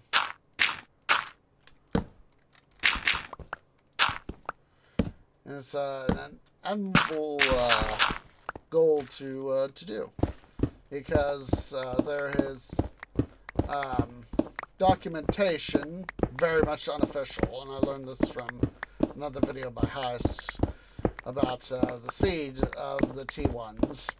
That's sort of like I said, very unofficial. That they were clocked in excess of 140 miles an hour. But of course, that was not, as with the Mallard, pulling a dynamometer car. That is a car meant to measure speed. And, they weren't officially trying to go for any sort of speed record. But still, that still exists, it's as an unofficial thing. Okay, let's go ahead here.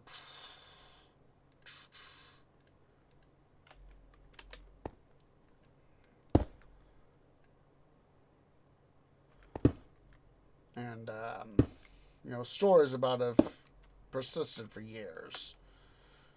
About this particular, about one of the T1s trying to make, the super speed trip, essentially. All right. We're going to go ahead here, guys. Let's quickly set to peaceful. And we are going to go ahead here. Let's go ahead and take a break. So, yeah, guys, go ahead and everybody stand up, stretch, get something to eat, get something to drink, use the restroom, and I'll see y'all here in a few minutes.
Okay, guys, tree is back. Gonna go ahead and do a little, just a smidge more stretching right here. Unpause the game. Ugh. Okay, so part of my trunk is still a little bit sore from all the day's errands. I had like I said, the reason I didn't do city building Saturdays yesterday was mostly due to the fact that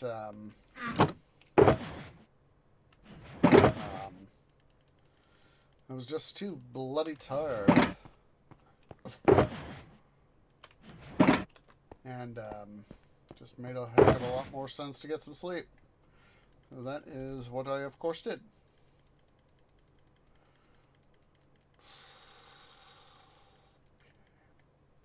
Let's go ahead here. We'll put keep that on. That there, that there, that there, that there, that there.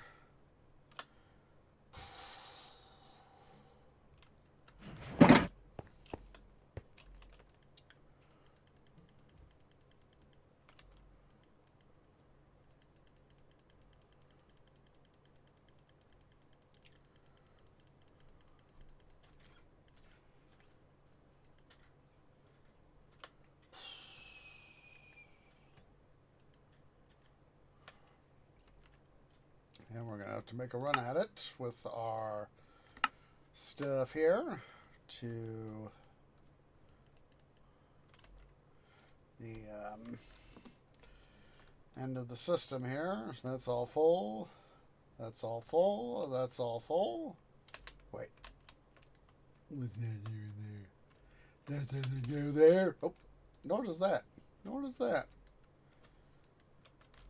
Make double sure. OCD check. Good. Let's go ahead and make sure I'll grab that iron on. That's in that mine cart. Let's head on down. Let's head on down.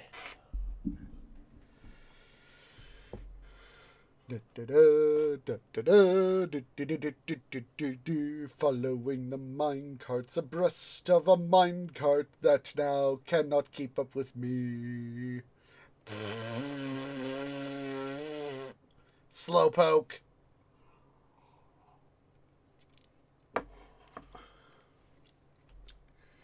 Okay. Excuse me. I'm going to quickly hop over here right quick. Quickly deposit this iron into the hole of the iron chest.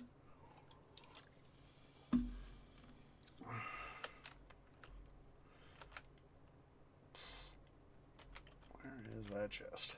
Should be. There we go. There we go. Quickly head back down here to the other end here.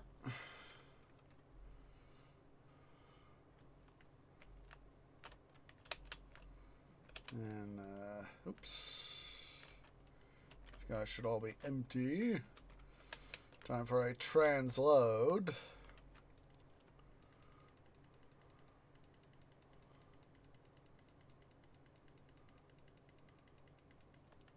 I should have kept the, let's see, we'll put chest. And that,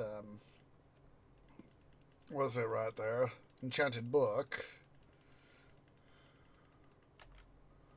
Send that guy off so he can start unloading his load.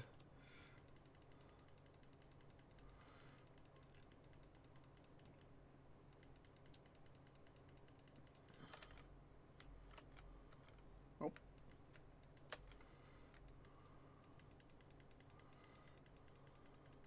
some point I'm going to have to do some more draining on the system here.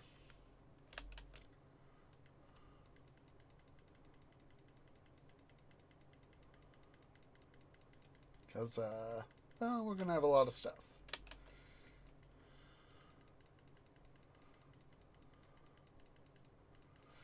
So this is, you know, it's been a huge pain in the posterior for me with a bunch of IRL stuff and not being able to do as much mining as I would like to do. And it's just, for me, it's just, part of me finds it sad that I can't do something I like doing. Should be another...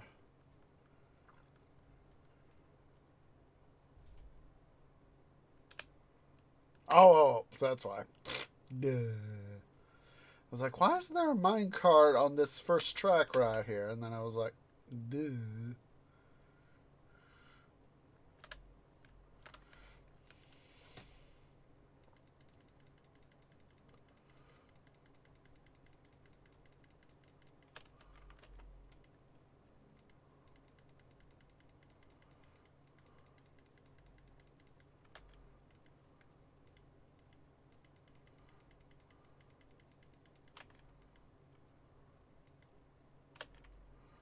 Shove you out of the way there, dude.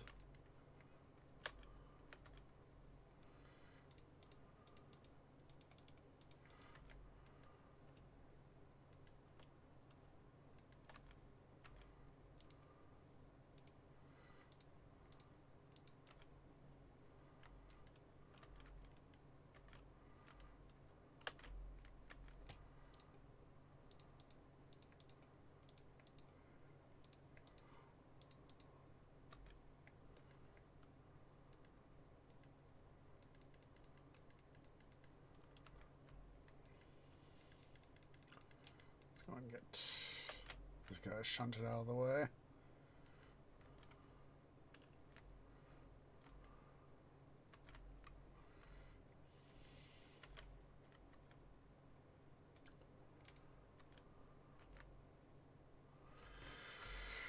Okay, let's go ahead.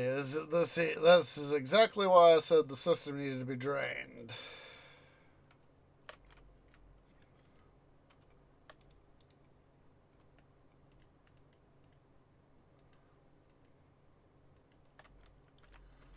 Let's see, we need full stack, so 1, 2, 3, 4, 5.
Okay. Go ahead here and do a little bit of combining. Just quickly see what stuff can be consolidated here.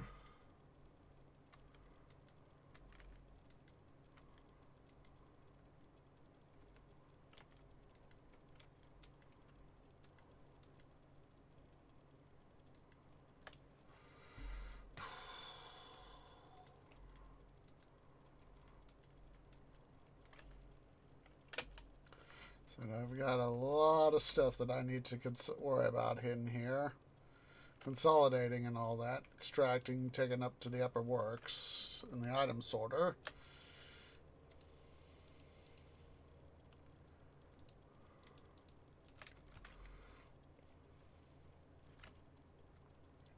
Come over to this side, just hop up here. I know we could have taken the ladder, but still.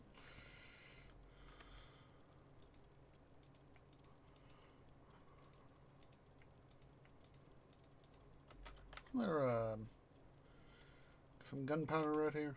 Yeah, some gunpowder right there.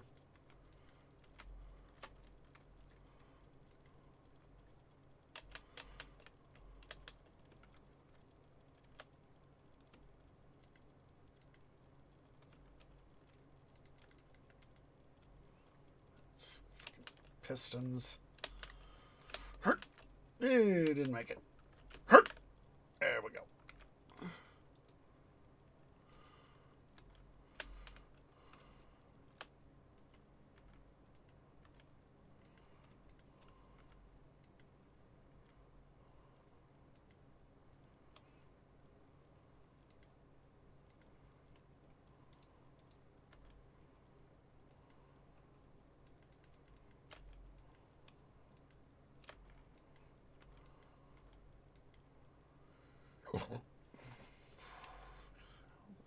Stuff I got in this thing. So freaking congested.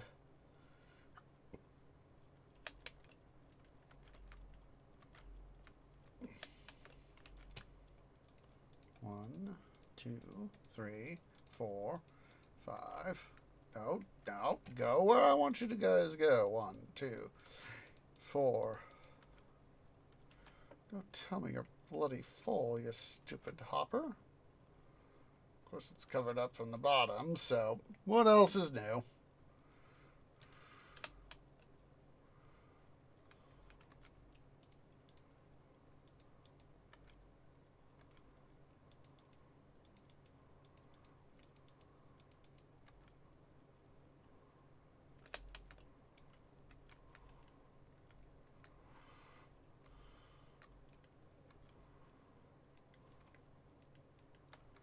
Said I really need to come through and drain this system at some point. What do you think of it is? I'm very much in a catch-22 sort of situation. You know, darned if I do, darned if I don't. Darned if I do, because while I'll extract everything out of these two automatic systems, I'll have to go manually sort some of the stuff into the system.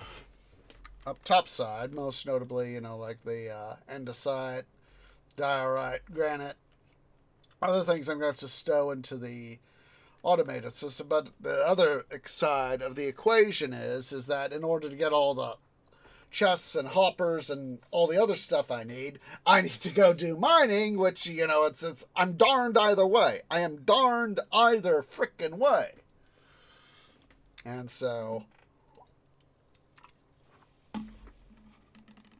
that's why I'm just going to do what I can to keep on mining, and that's going to have to be one of the things that I do off cam is, you know, whip out some of my shulker boxes and say, okay, guys, need you to get into service. And literally haul them up and do the stuff I need them to do. So 1, 2, 3. Boop. Here we go. Here we go. Hello over there, White Cat. Why didn't you get up earlier? Just a sec, guys. I'm going to let him out.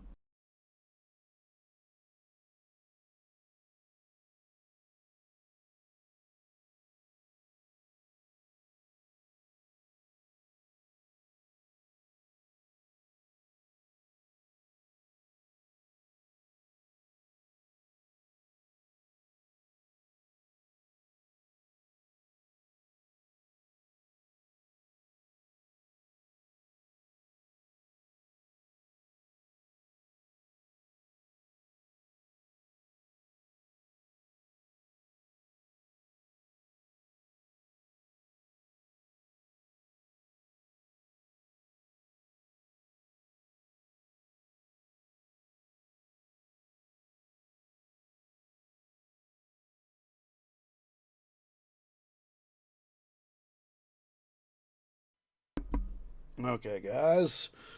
White cat is out. Almost looked like for an instant he wanted to come back in, but he just said, nah, I'm good for now.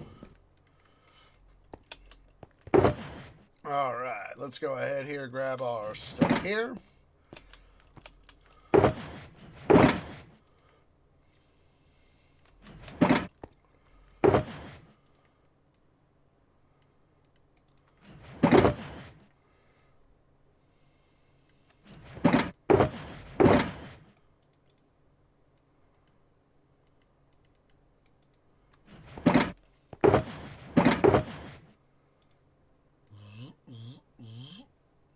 You know, that's like I said earlier, I was making a run at smelting stoofs. Oh, wunderbar.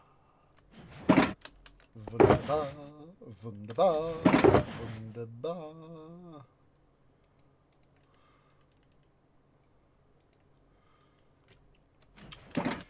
That's just, I needed to do some pick fixing, and that's why I decided to yank all the copper I had back to the smelter, at the time, at least. And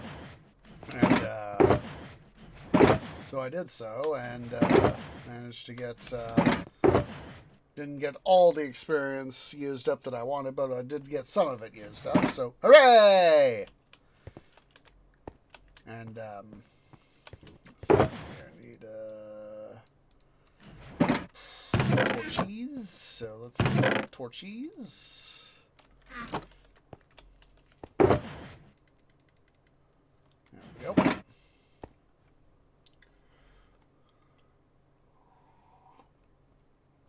You know, that's got me thinking about how Kerplunk Gaming and oh, I forgot you guys. Look at that.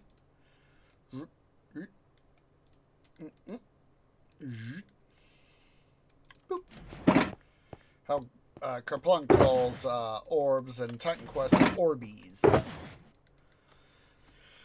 Alright, so we got all our stuff here organized.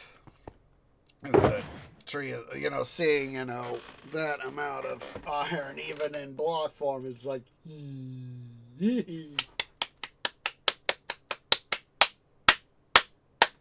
makes me happy. Makes me happy. So, while we're kind of discussing a little bit, put up you guys.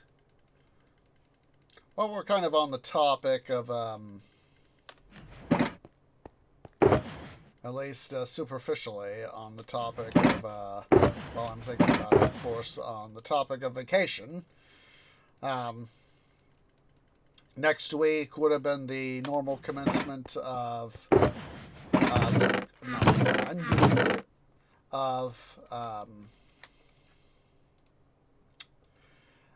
Midwestern Minecraft. There we go.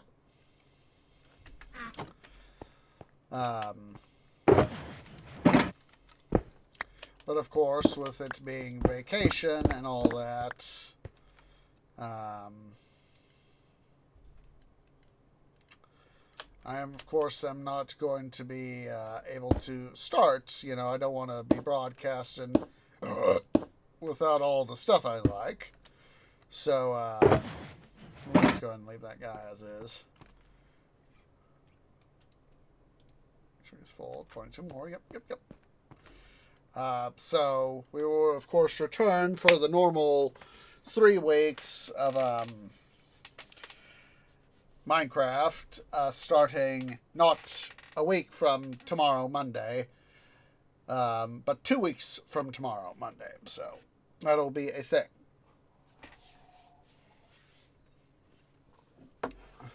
All right. Let's see. Just making sure we got all the stuff we need, everything loaded, everything that we do need is loaded. Of course, need the steak. Let us turn back on difficulty. Get a quick little drink here. Some go juice, as I like to call it. grab an extra stack of torches. This time, let's make sure we grab our shulker boxes.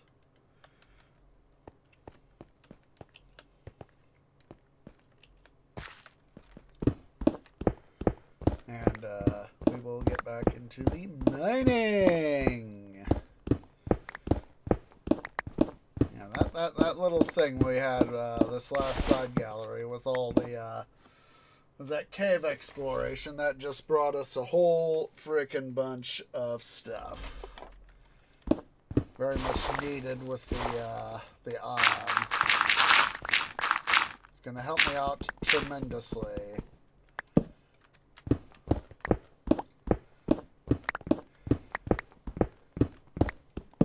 Now, what is also helping me out tremendously, as much as I hate to admit it, is the overtime I'm getting at work.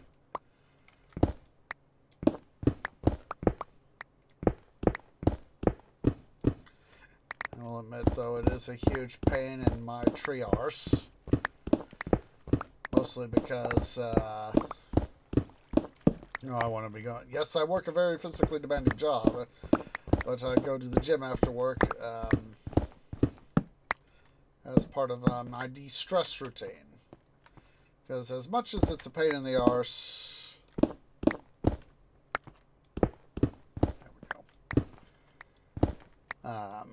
to have to actually worry about doing it, I would rather go to the gym and get oh, there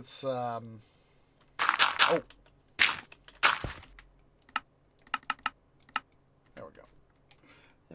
I thought I brain farted there for a sec. But as much as it's pain in the arse, opening up a new Go Juice. You know, that might be a thing. I might have to start an ASMR channel, you know, and occasionally upload something like stuff like that. So, oh, that's a new. That is a new one. New chatbot. New bot.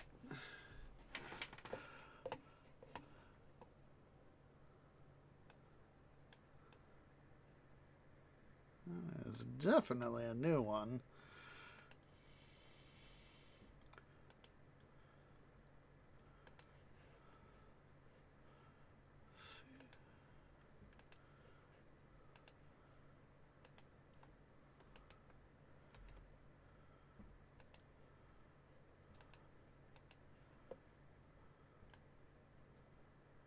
Another one of these sorts of bots that they've been literally created within the last few days.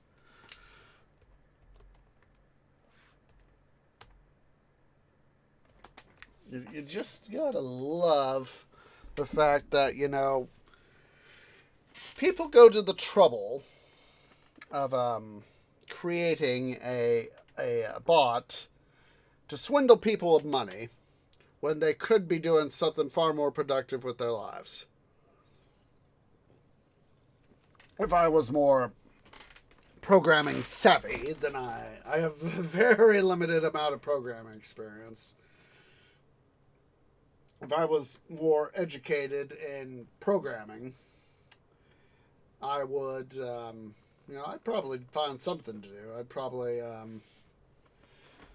if I had like some training in whatever, like Java or whatever, I might find something to do. Or even just base like SQL Server or something like that. I might, find, maybe like a local institution of higher education. Let's say, we need tech support. What programming skills do you have? Sort of thing. Fortunately, I never really, as much as I've used computers, I've never really done much in terms of programming. It's always been more of a tree dad and even tree bro sort of thing. And what programming is, it's its own form of art. this.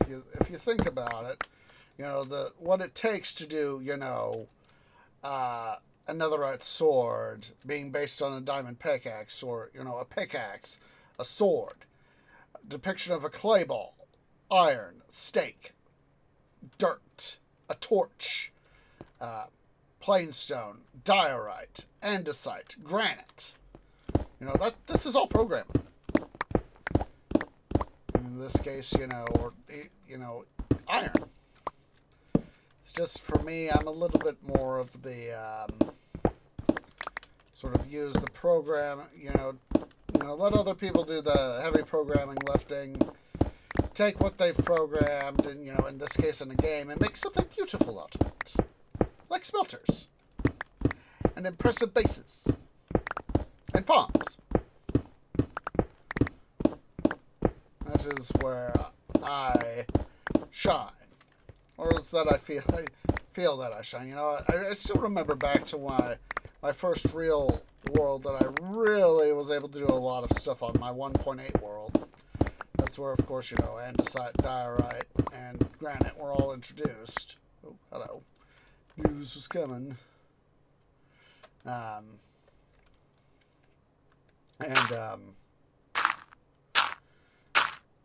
still remember. It's one of my fondest. It's probably the fondest memory I have of that world. Is one of the fondest memories, I should say, is the pimple cactus farm.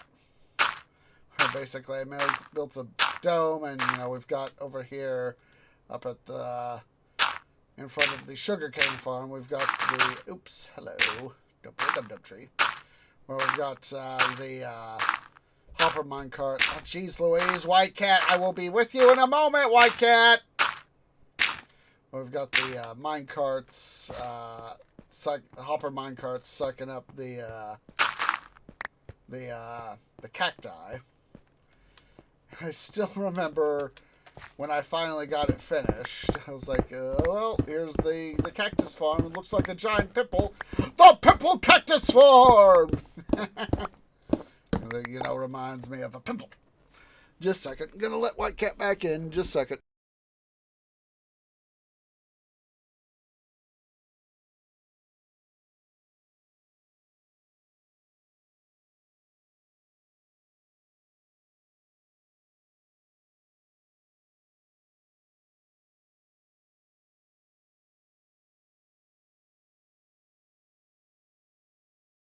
Are you happy there, White Cat? Hi. Next week this time you're gonna be meowling when you're at Tree Parent's place. You're just gonna be meowling. He's gonna be yowling. He's like, "Where's Tree? Tree, where are you? Tree! I need my tree person."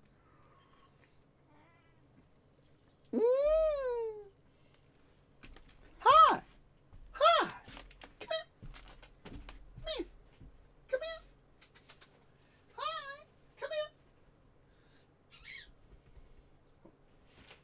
You're going to make me do it the hard way, are you? Come here. Come here. Hello, White Cat.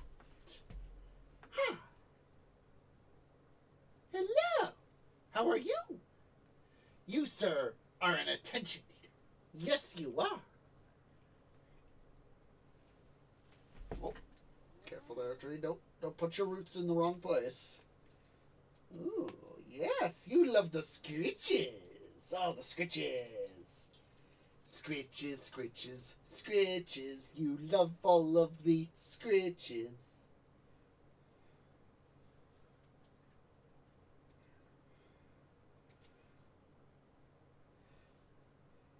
Paw rub.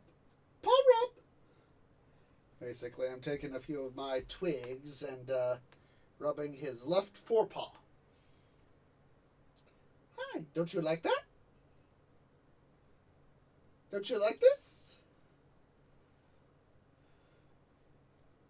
Boop, boop, boop, boop, boop, boop, boop.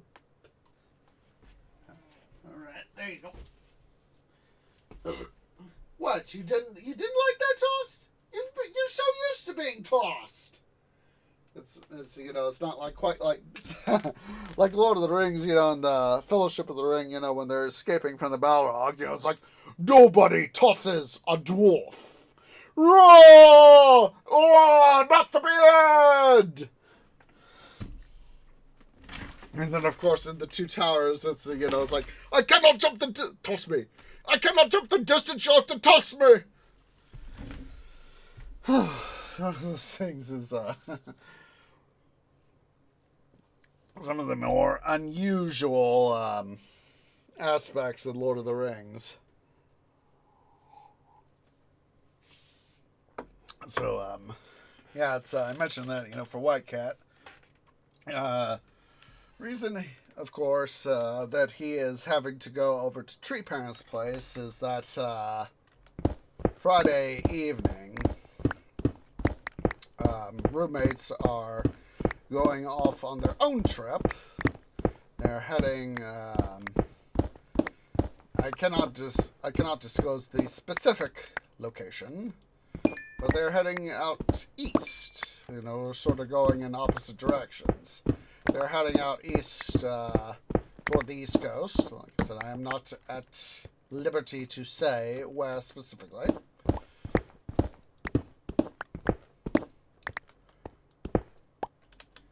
But, so they leave Friday.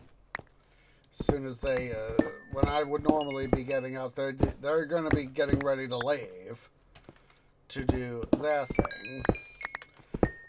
And, we'll all be getting back about the same time. They'll be getting back probably very early Monday morning. Probably sometime after midnight.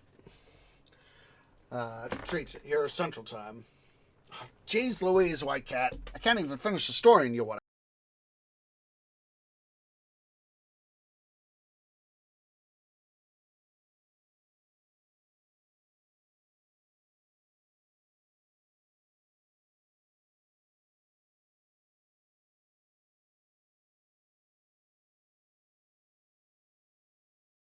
Sorry about that, but yeah, they're gonna bounce. Probably by the time that I've woken up on this coming Friday, they'll probably have already bounced, and so I'm gonna have to make sure to take White Cat to Tree Parent's place. They've agreed to keep an eye on him because they know that the sort of cat he is, the attention eater he is, and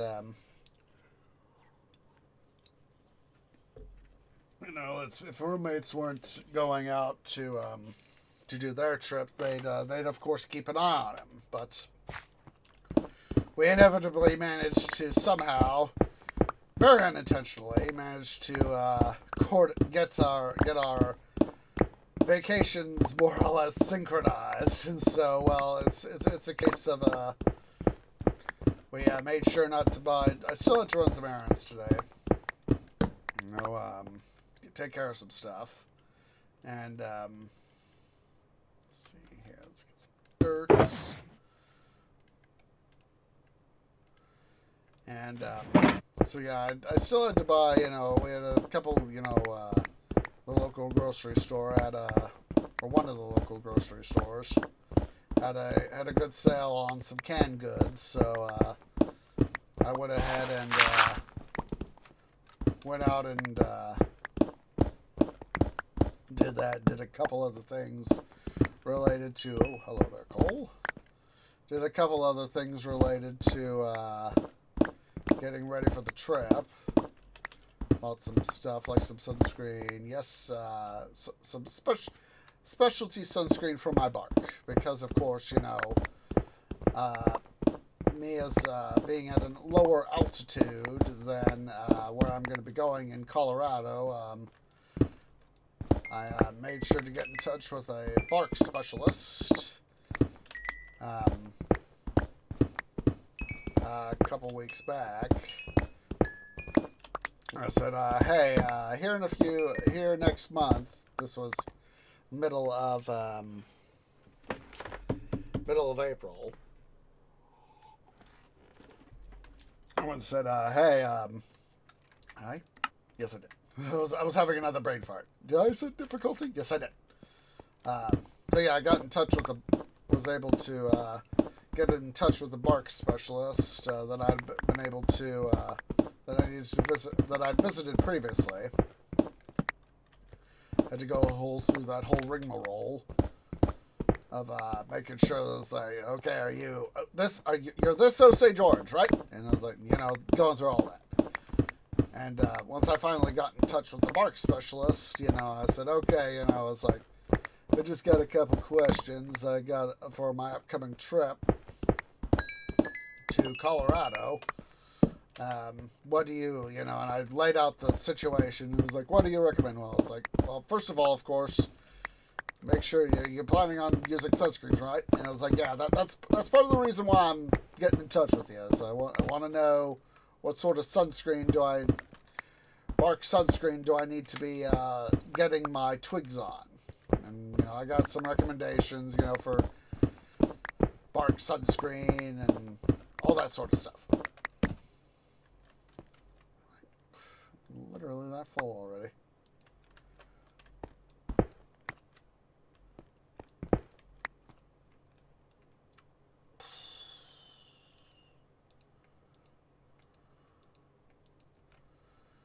Oh. Whoa, excuse me. I felt good. Yeah, I just laid out the stuff, and I got some recommendations. So, I was like, and I said, well, thank you, bark specialist. They said, yeah. I was like, I understand. You want to make sure you protect yourself because you're more acclimated as a tree, as you particularly are more acclimated to a lower altitude versus where you're going to be going, and you want to keep some amount of protection. Basically, it's thinner atmosphere, because when you're over a mile, the equivalent of over a mile, which is like 1 mile is like 1.6 kilos, 1.6 kilometers. Something like that.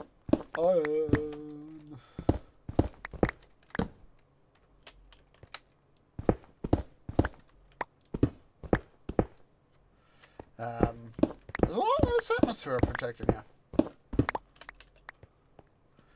And so, it's like, I know that last year I got a little bit of sunburn one day and on my bark, and I was like, oh, boy, that's not good. It was a case of, there were times when I would, even by accident, would touch it, and it would be like, ow, bark hurts. Why does this bark have to hurt? Oh, wait, that's right, sunburn. Sunburn bark's no fun. It's just like for sunburn for people, it's just, it hurts. And, I figured, get that medical advice in advance. Part of my errands, I went and got myself some bark sunscreen. That way I could reduce the likelihood of future owies. Tree no like owies. Stub roots, stub twigs, getting hit on the trunk. Jeez Louise, white cat! You butt!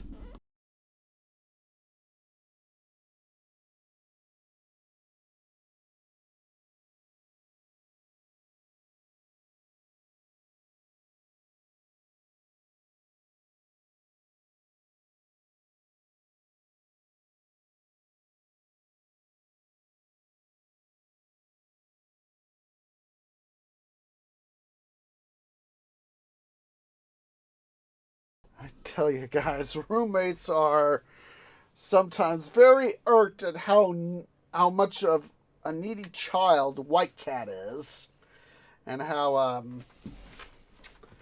I can be gone for even just one shift at work, and he's like meow meow meow meow meow meow meow meow. Where's Tree Daddy? Tree Daddy! I want him. I need him. I need him now.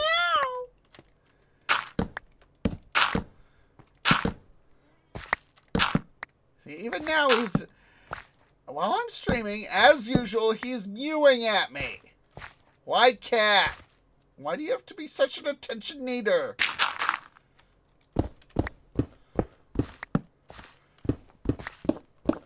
It's like, you, sir, when you go to see, when I stick you with tree parents here next week, you are just gonna be, at first he knows something is, he already knows something is up. He already knows. Just a second here. He wants under blanket kitty. Just a moment.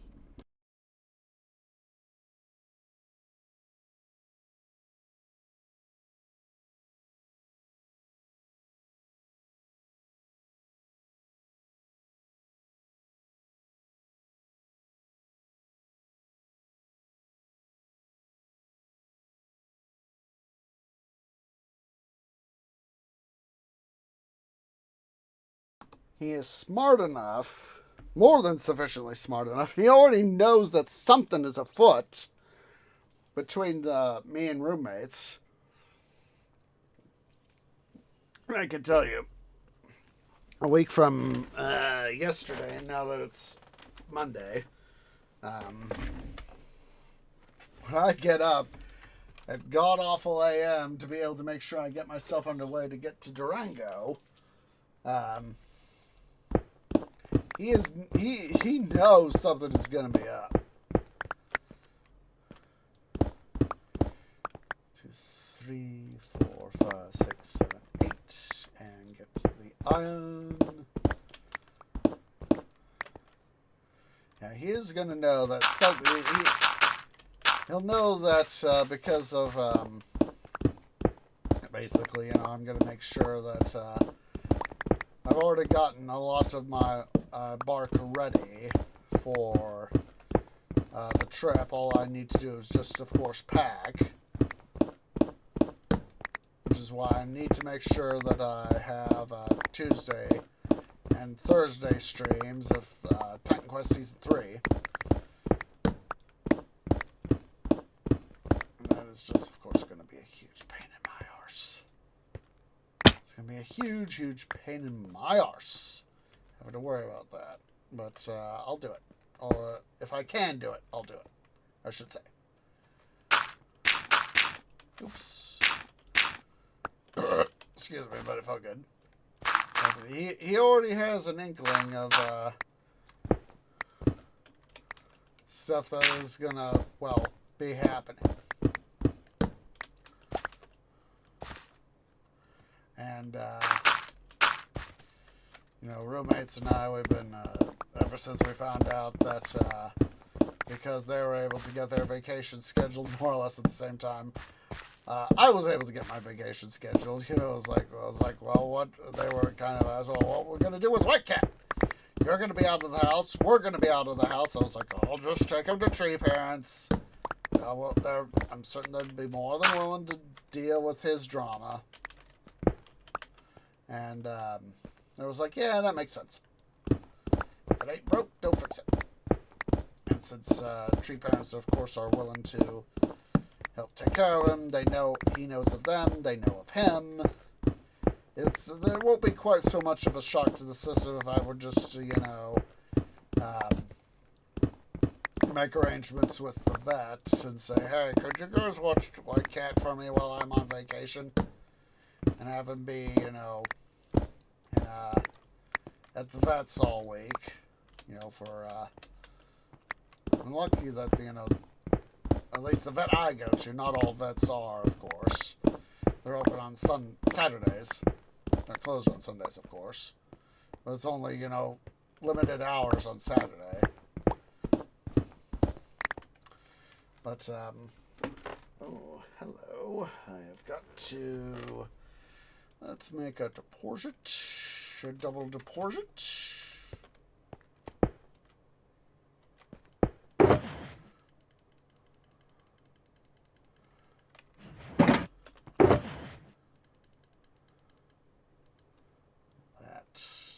All that. We have got enough for 100. We've got enough for 20 hoppers right there. 20 hoppers worth of iron right there. Stack of 64 and a stack of 36.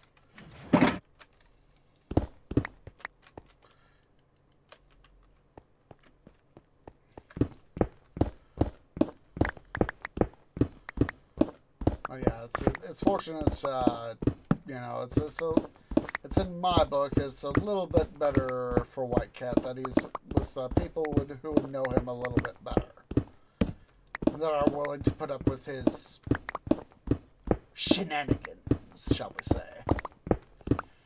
So of course, you guys have heard over the years of how you know, me say, you know, gosh darn it, White Cat, you know, and me griping whenever he wants in and out.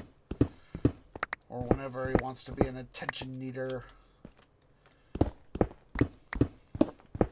But I am, you know, when I'm busy streaming, I am sorry for not doing city building Saturday. Because, of course, you know, I was just, this past week at work, it's just, oh my god. Part of me is trying to compensate, you know, for work, chores, errands by, unfortunately, taking it out and doing more gaming so that, you know, I can feel relaxed. Unfortunately, I've been biting into my sleeping budget, and that is, of course, not a good thing. And, you know, roommates have said that, tree parents, tree bro have said that, and I was like, yeah, I know. Like I said, I just wish I was more financially secure so I could, you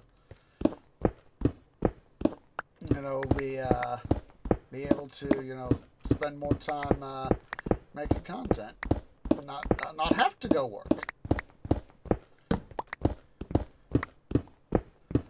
You know, if I somehow say got $5 million, and you know, once I paid all the taxes on it, I probably only like have maybe $1.5 million left on it.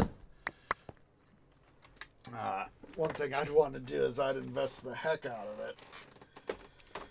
Just a sec, guys. I need to quickly go use the little trees room. I will be right back.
Sorry about that, guys, but as I've said plenty of times before, when you need to go, you need to go. So yeah, it's even if I won, say, after taxes, I got $5 million and say got $1.5 million after taxes. I would invest the heck out of it. One of the ones that I'm trying to build up, to a degree, is, as I've said before many times, I am no financial expert. Please always, before you do investing, please do at least something of research on a potential investment. But but one of the ones that I've been invested in for some time now is a security called Stag Industrial. Basically, they own. Oops, I meant to leave that torch there. They own. Oh, hello there.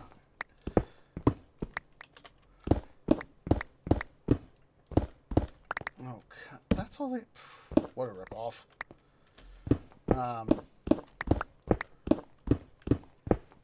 One of the, like I said, Stag Industrial.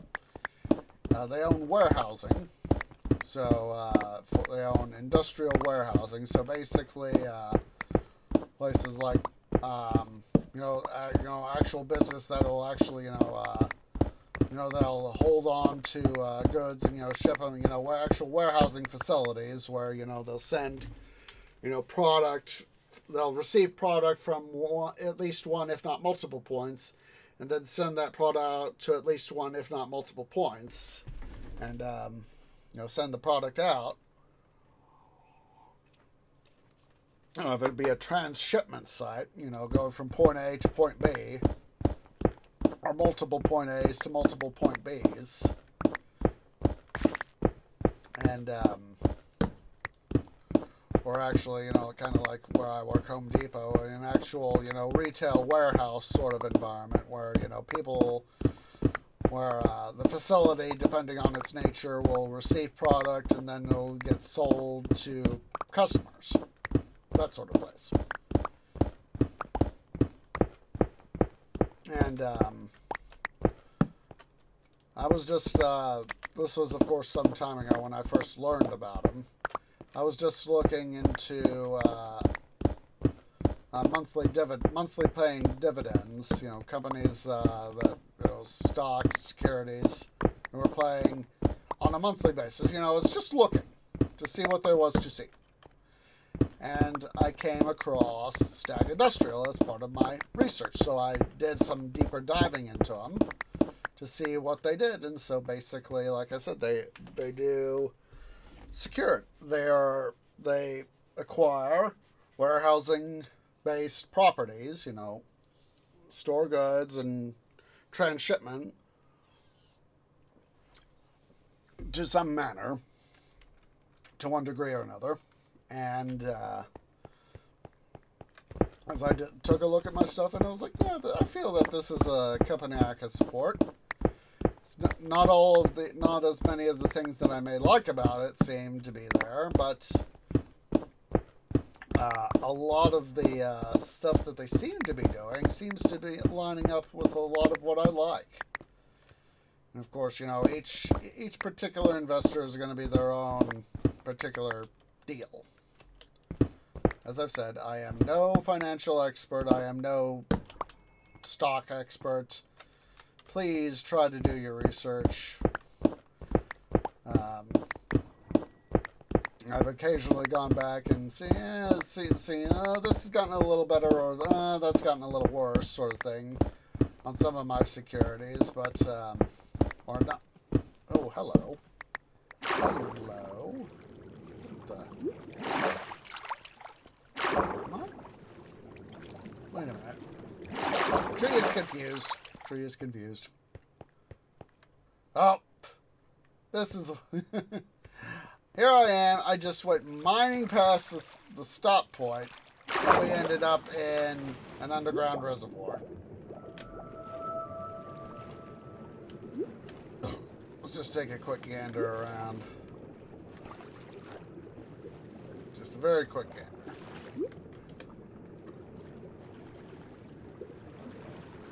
Looks like we got access to the surface here.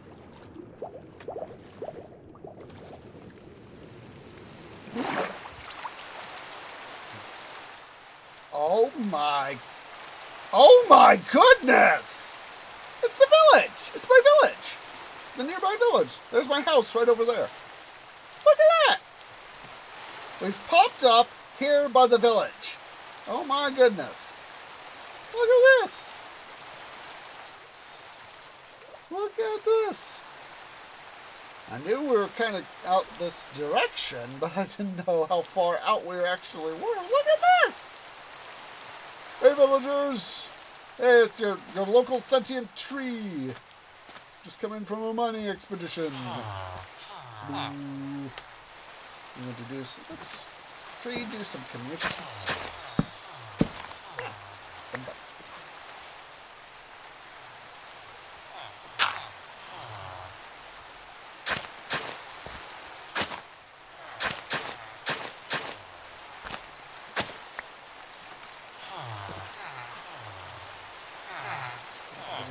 Community service.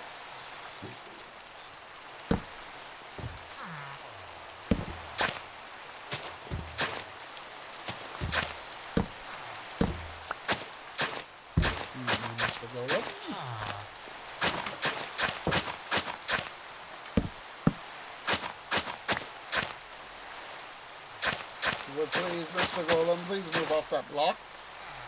Thank you.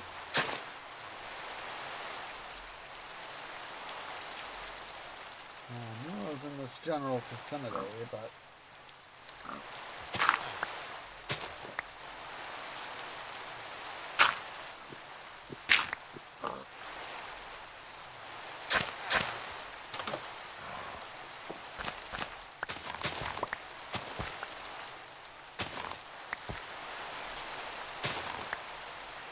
I may come in and try to add some more housing here to the village.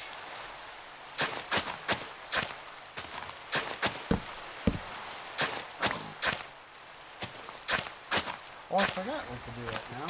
If I was still to wait for the grass to grow before I could till it.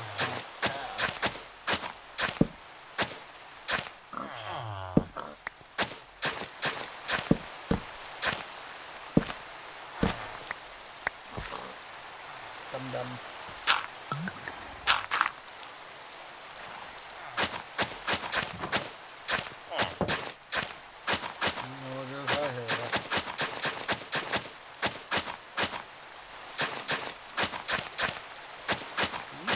Time, maybe on a future episode, so once vacation is over, let's spend some time down here doing some, rigging up some more housing.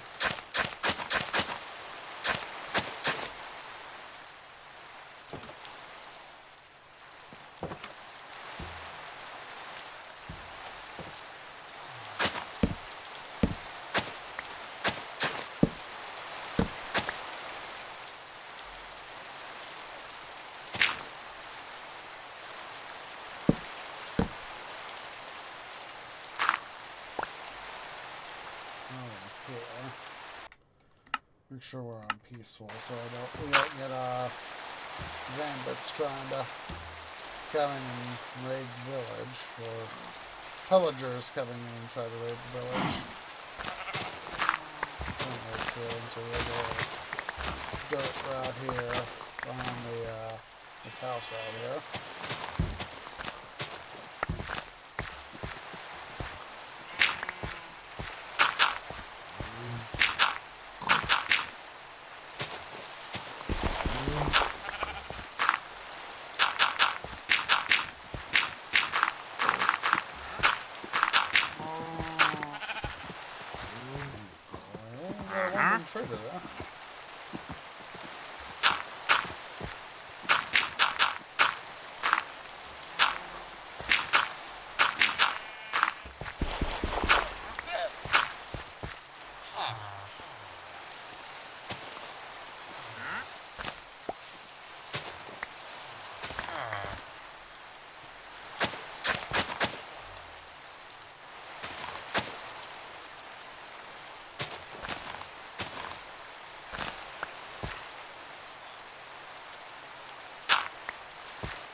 turned it to peaceful is because, of course, it's soon going to be nighttime, and that's when the zombies come out.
Something to bring over with the construction project. Help with the stuff over here would be to expand some of the stuff over here.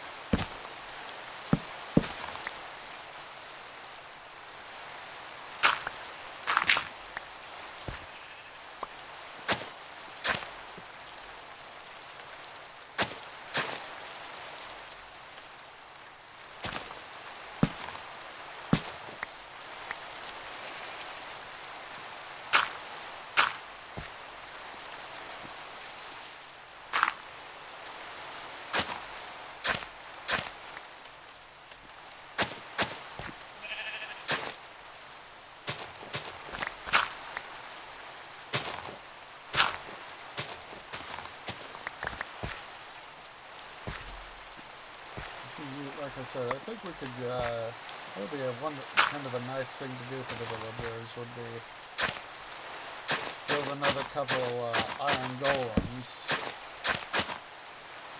And, oopsies.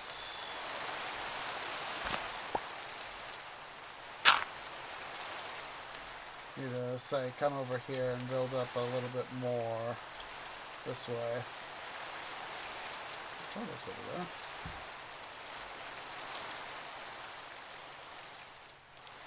And I'll just add a little bit more to town.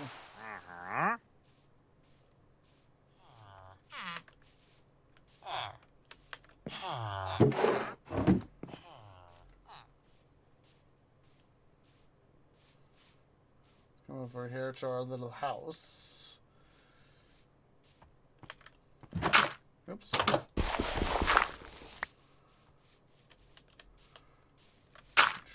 Dirt block right there. Yeah.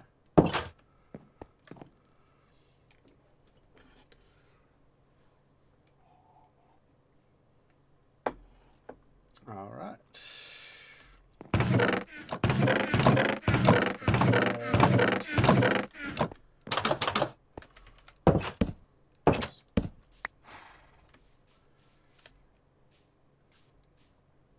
That would be a nice little thing, I think, to maybe do a little bit of additional, adjustment of stuff here. That's probably be a good episode to do. Expand some of these what's its here out a little bit. Make up some more farmers, stuff like that.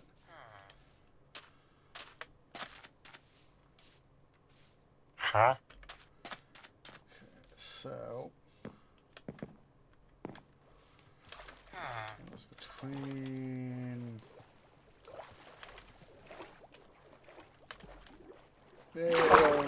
Goodbye for now, local village. We gotta head back into the mines. That's not it.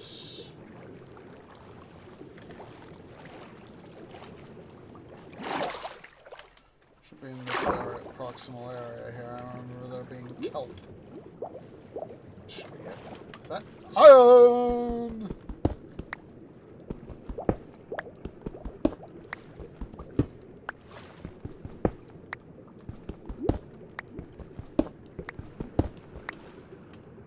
Quickly, Soifus. I think it should be this ravine that we're hovering over because it seems proximal to where we popped out.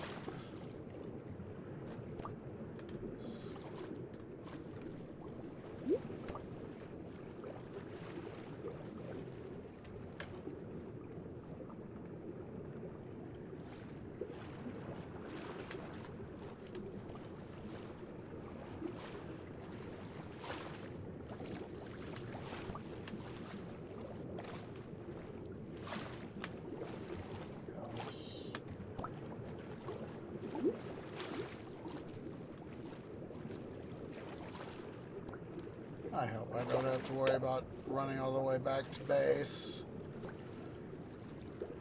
and having to do things like that. Run out just to run back.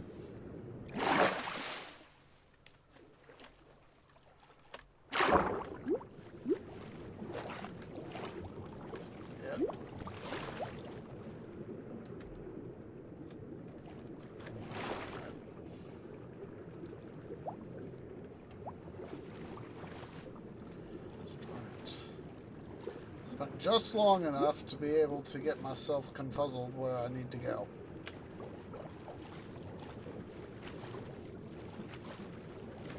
That's it. Might be it. Yeah, we're okay. We're proximal. Yeah, there we go. Let's go. Get this iron while I'm here. There we go. Get this iron too. There we go. All right, we don't have to. We can do it the easy way, not the hard way. Not have to run back to base. Then run out to this particular side gallery, and then run back. Run back out here, and then mine back.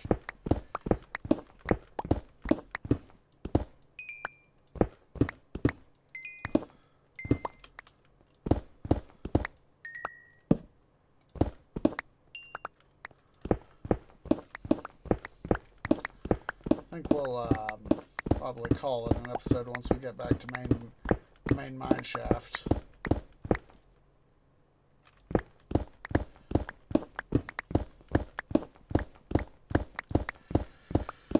As I, for one, am starting to, despite all the sleep I've gotten over the last day and a half,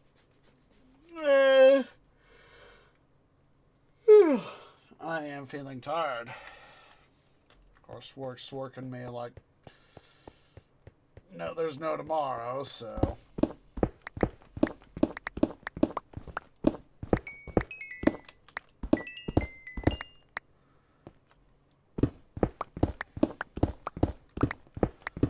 So again, as a reminder of our general ops plan for the coming week,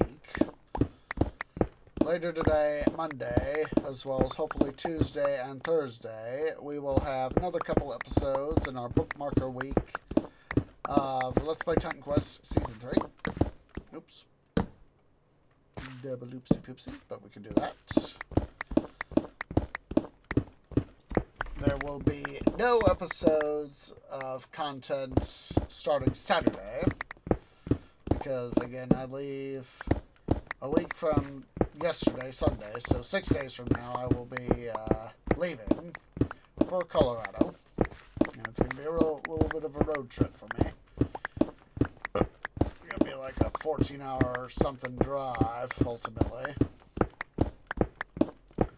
A long arse trip is the way to put it. A long arse trip.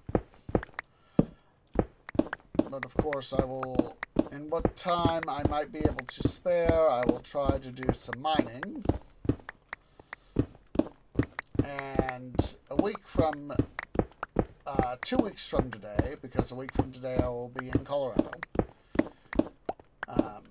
2 weeks from today, Monday. See, today is the 5th, so Monday the 19th. Today is Cinco de Mayo. 5th of May for those of you who speak Spanish. Se habla español. Yeah, 2 weeks from today, we'll be getting back into Minecraftian stuff and all that nice jazz. Please, there you are. There you are. Thank you.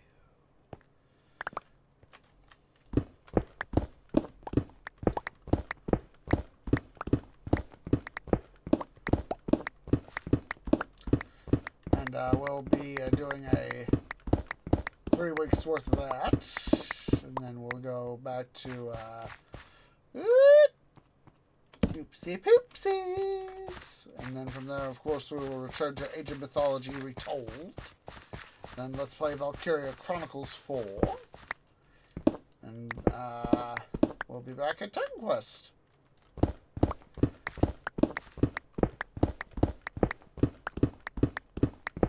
Yeah, 2 weeks from today, Monday, we will be back to let's play Midwestern Minecraft episode, whatever it's going to be. Today will be, of course, later today, of course, is going to be,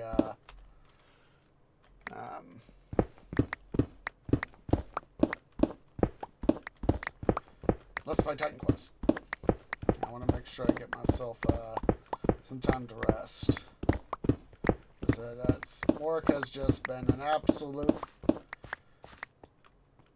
poop show.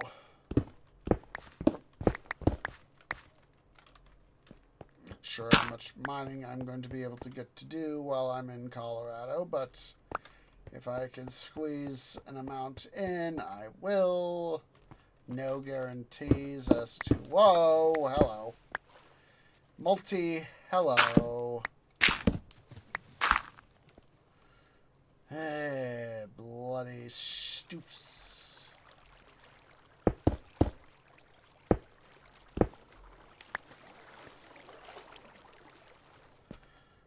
Well, at least you guys get to see this drama on screen.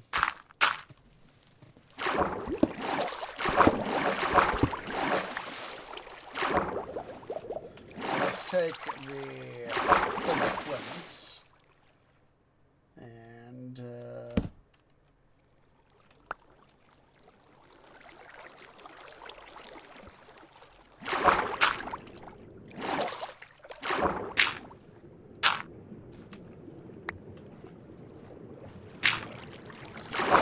gravel, there, and we will use it to our strategic advantage.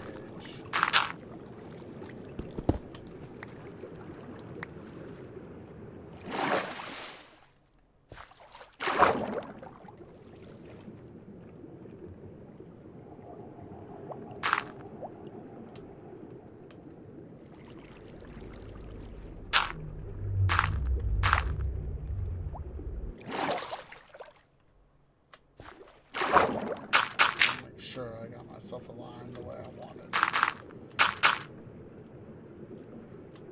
I hate little water pockets like this. It's just so bloody annoying.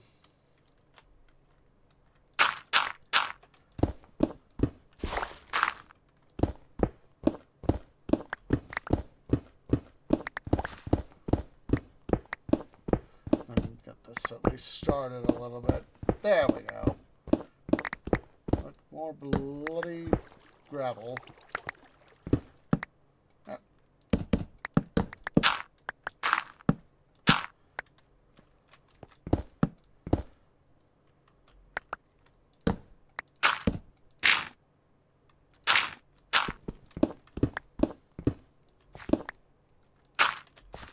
Okay, there we go. Let's quickly come through here.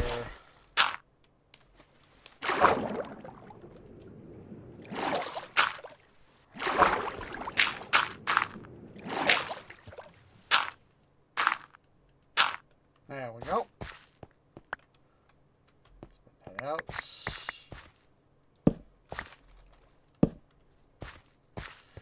Alright, guys. Yeah, like I said, I think we're going to just go ahead and here and end stream. Wait.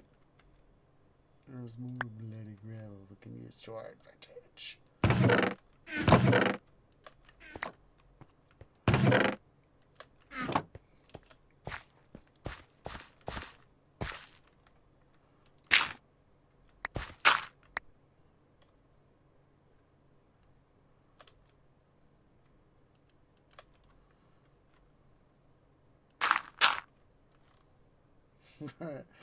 Me saying bloody iron has got me thinking back again to Achievement Hunter's second season of Galacticraft, where Gavin said, "I need more bloody iron," and then Michael goes, "Bloody blood."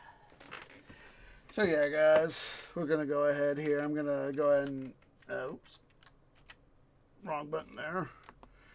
If we can go raid somebody, we'll see who we can raid. Not much that I know of off the top of my canopy as to whom is live. Might just go ahead and end the stream. Yeah, unfortunately, most of the folks that the few folks that I do have, I've haven't raided enough. Reasonably recently, so I think we're just going to go ahead and here on just end stream. I do appreciate everybody who's come out. For those of you watching here on Twitch at twitch.tv/OsageOrange, please remember to go ahead and hit that follow button. If you're watching over on the YouTubes at youtube.com/OsageOrangeGaming, please remember to go ahead and leave a like, hit that subscribe button, hit that bell icon for notifications. It really does help. So I hope to catch you guys later today, Monday, 5 p.m. U.S. Central Time, -6 UTC, for another episode of excuse me, of Let's Play Titan Quest Season 3, where we will, of course, be proceeding on with into the depths of the unknown in Eternal Limbus. And hopefully it'll have to be a morning stream on Tuesday because I want to make sure I get to bed and not have to have my sleep schedule, which is already excuse me, my sleep schedule, which is already screwed up enough, get even more screwed up. And that'll be a morning stream. Hopefully Thursday, knock on wood, will be a regular afternoon stream, 6 p.m. U.S. Central, again, -6 UTC. No city building Saturdays and for content starting this coming Saturday. So yeah, I do appreciate everybody who's come out, and I hope to catch y'all in the next episode. Ta-ta for now.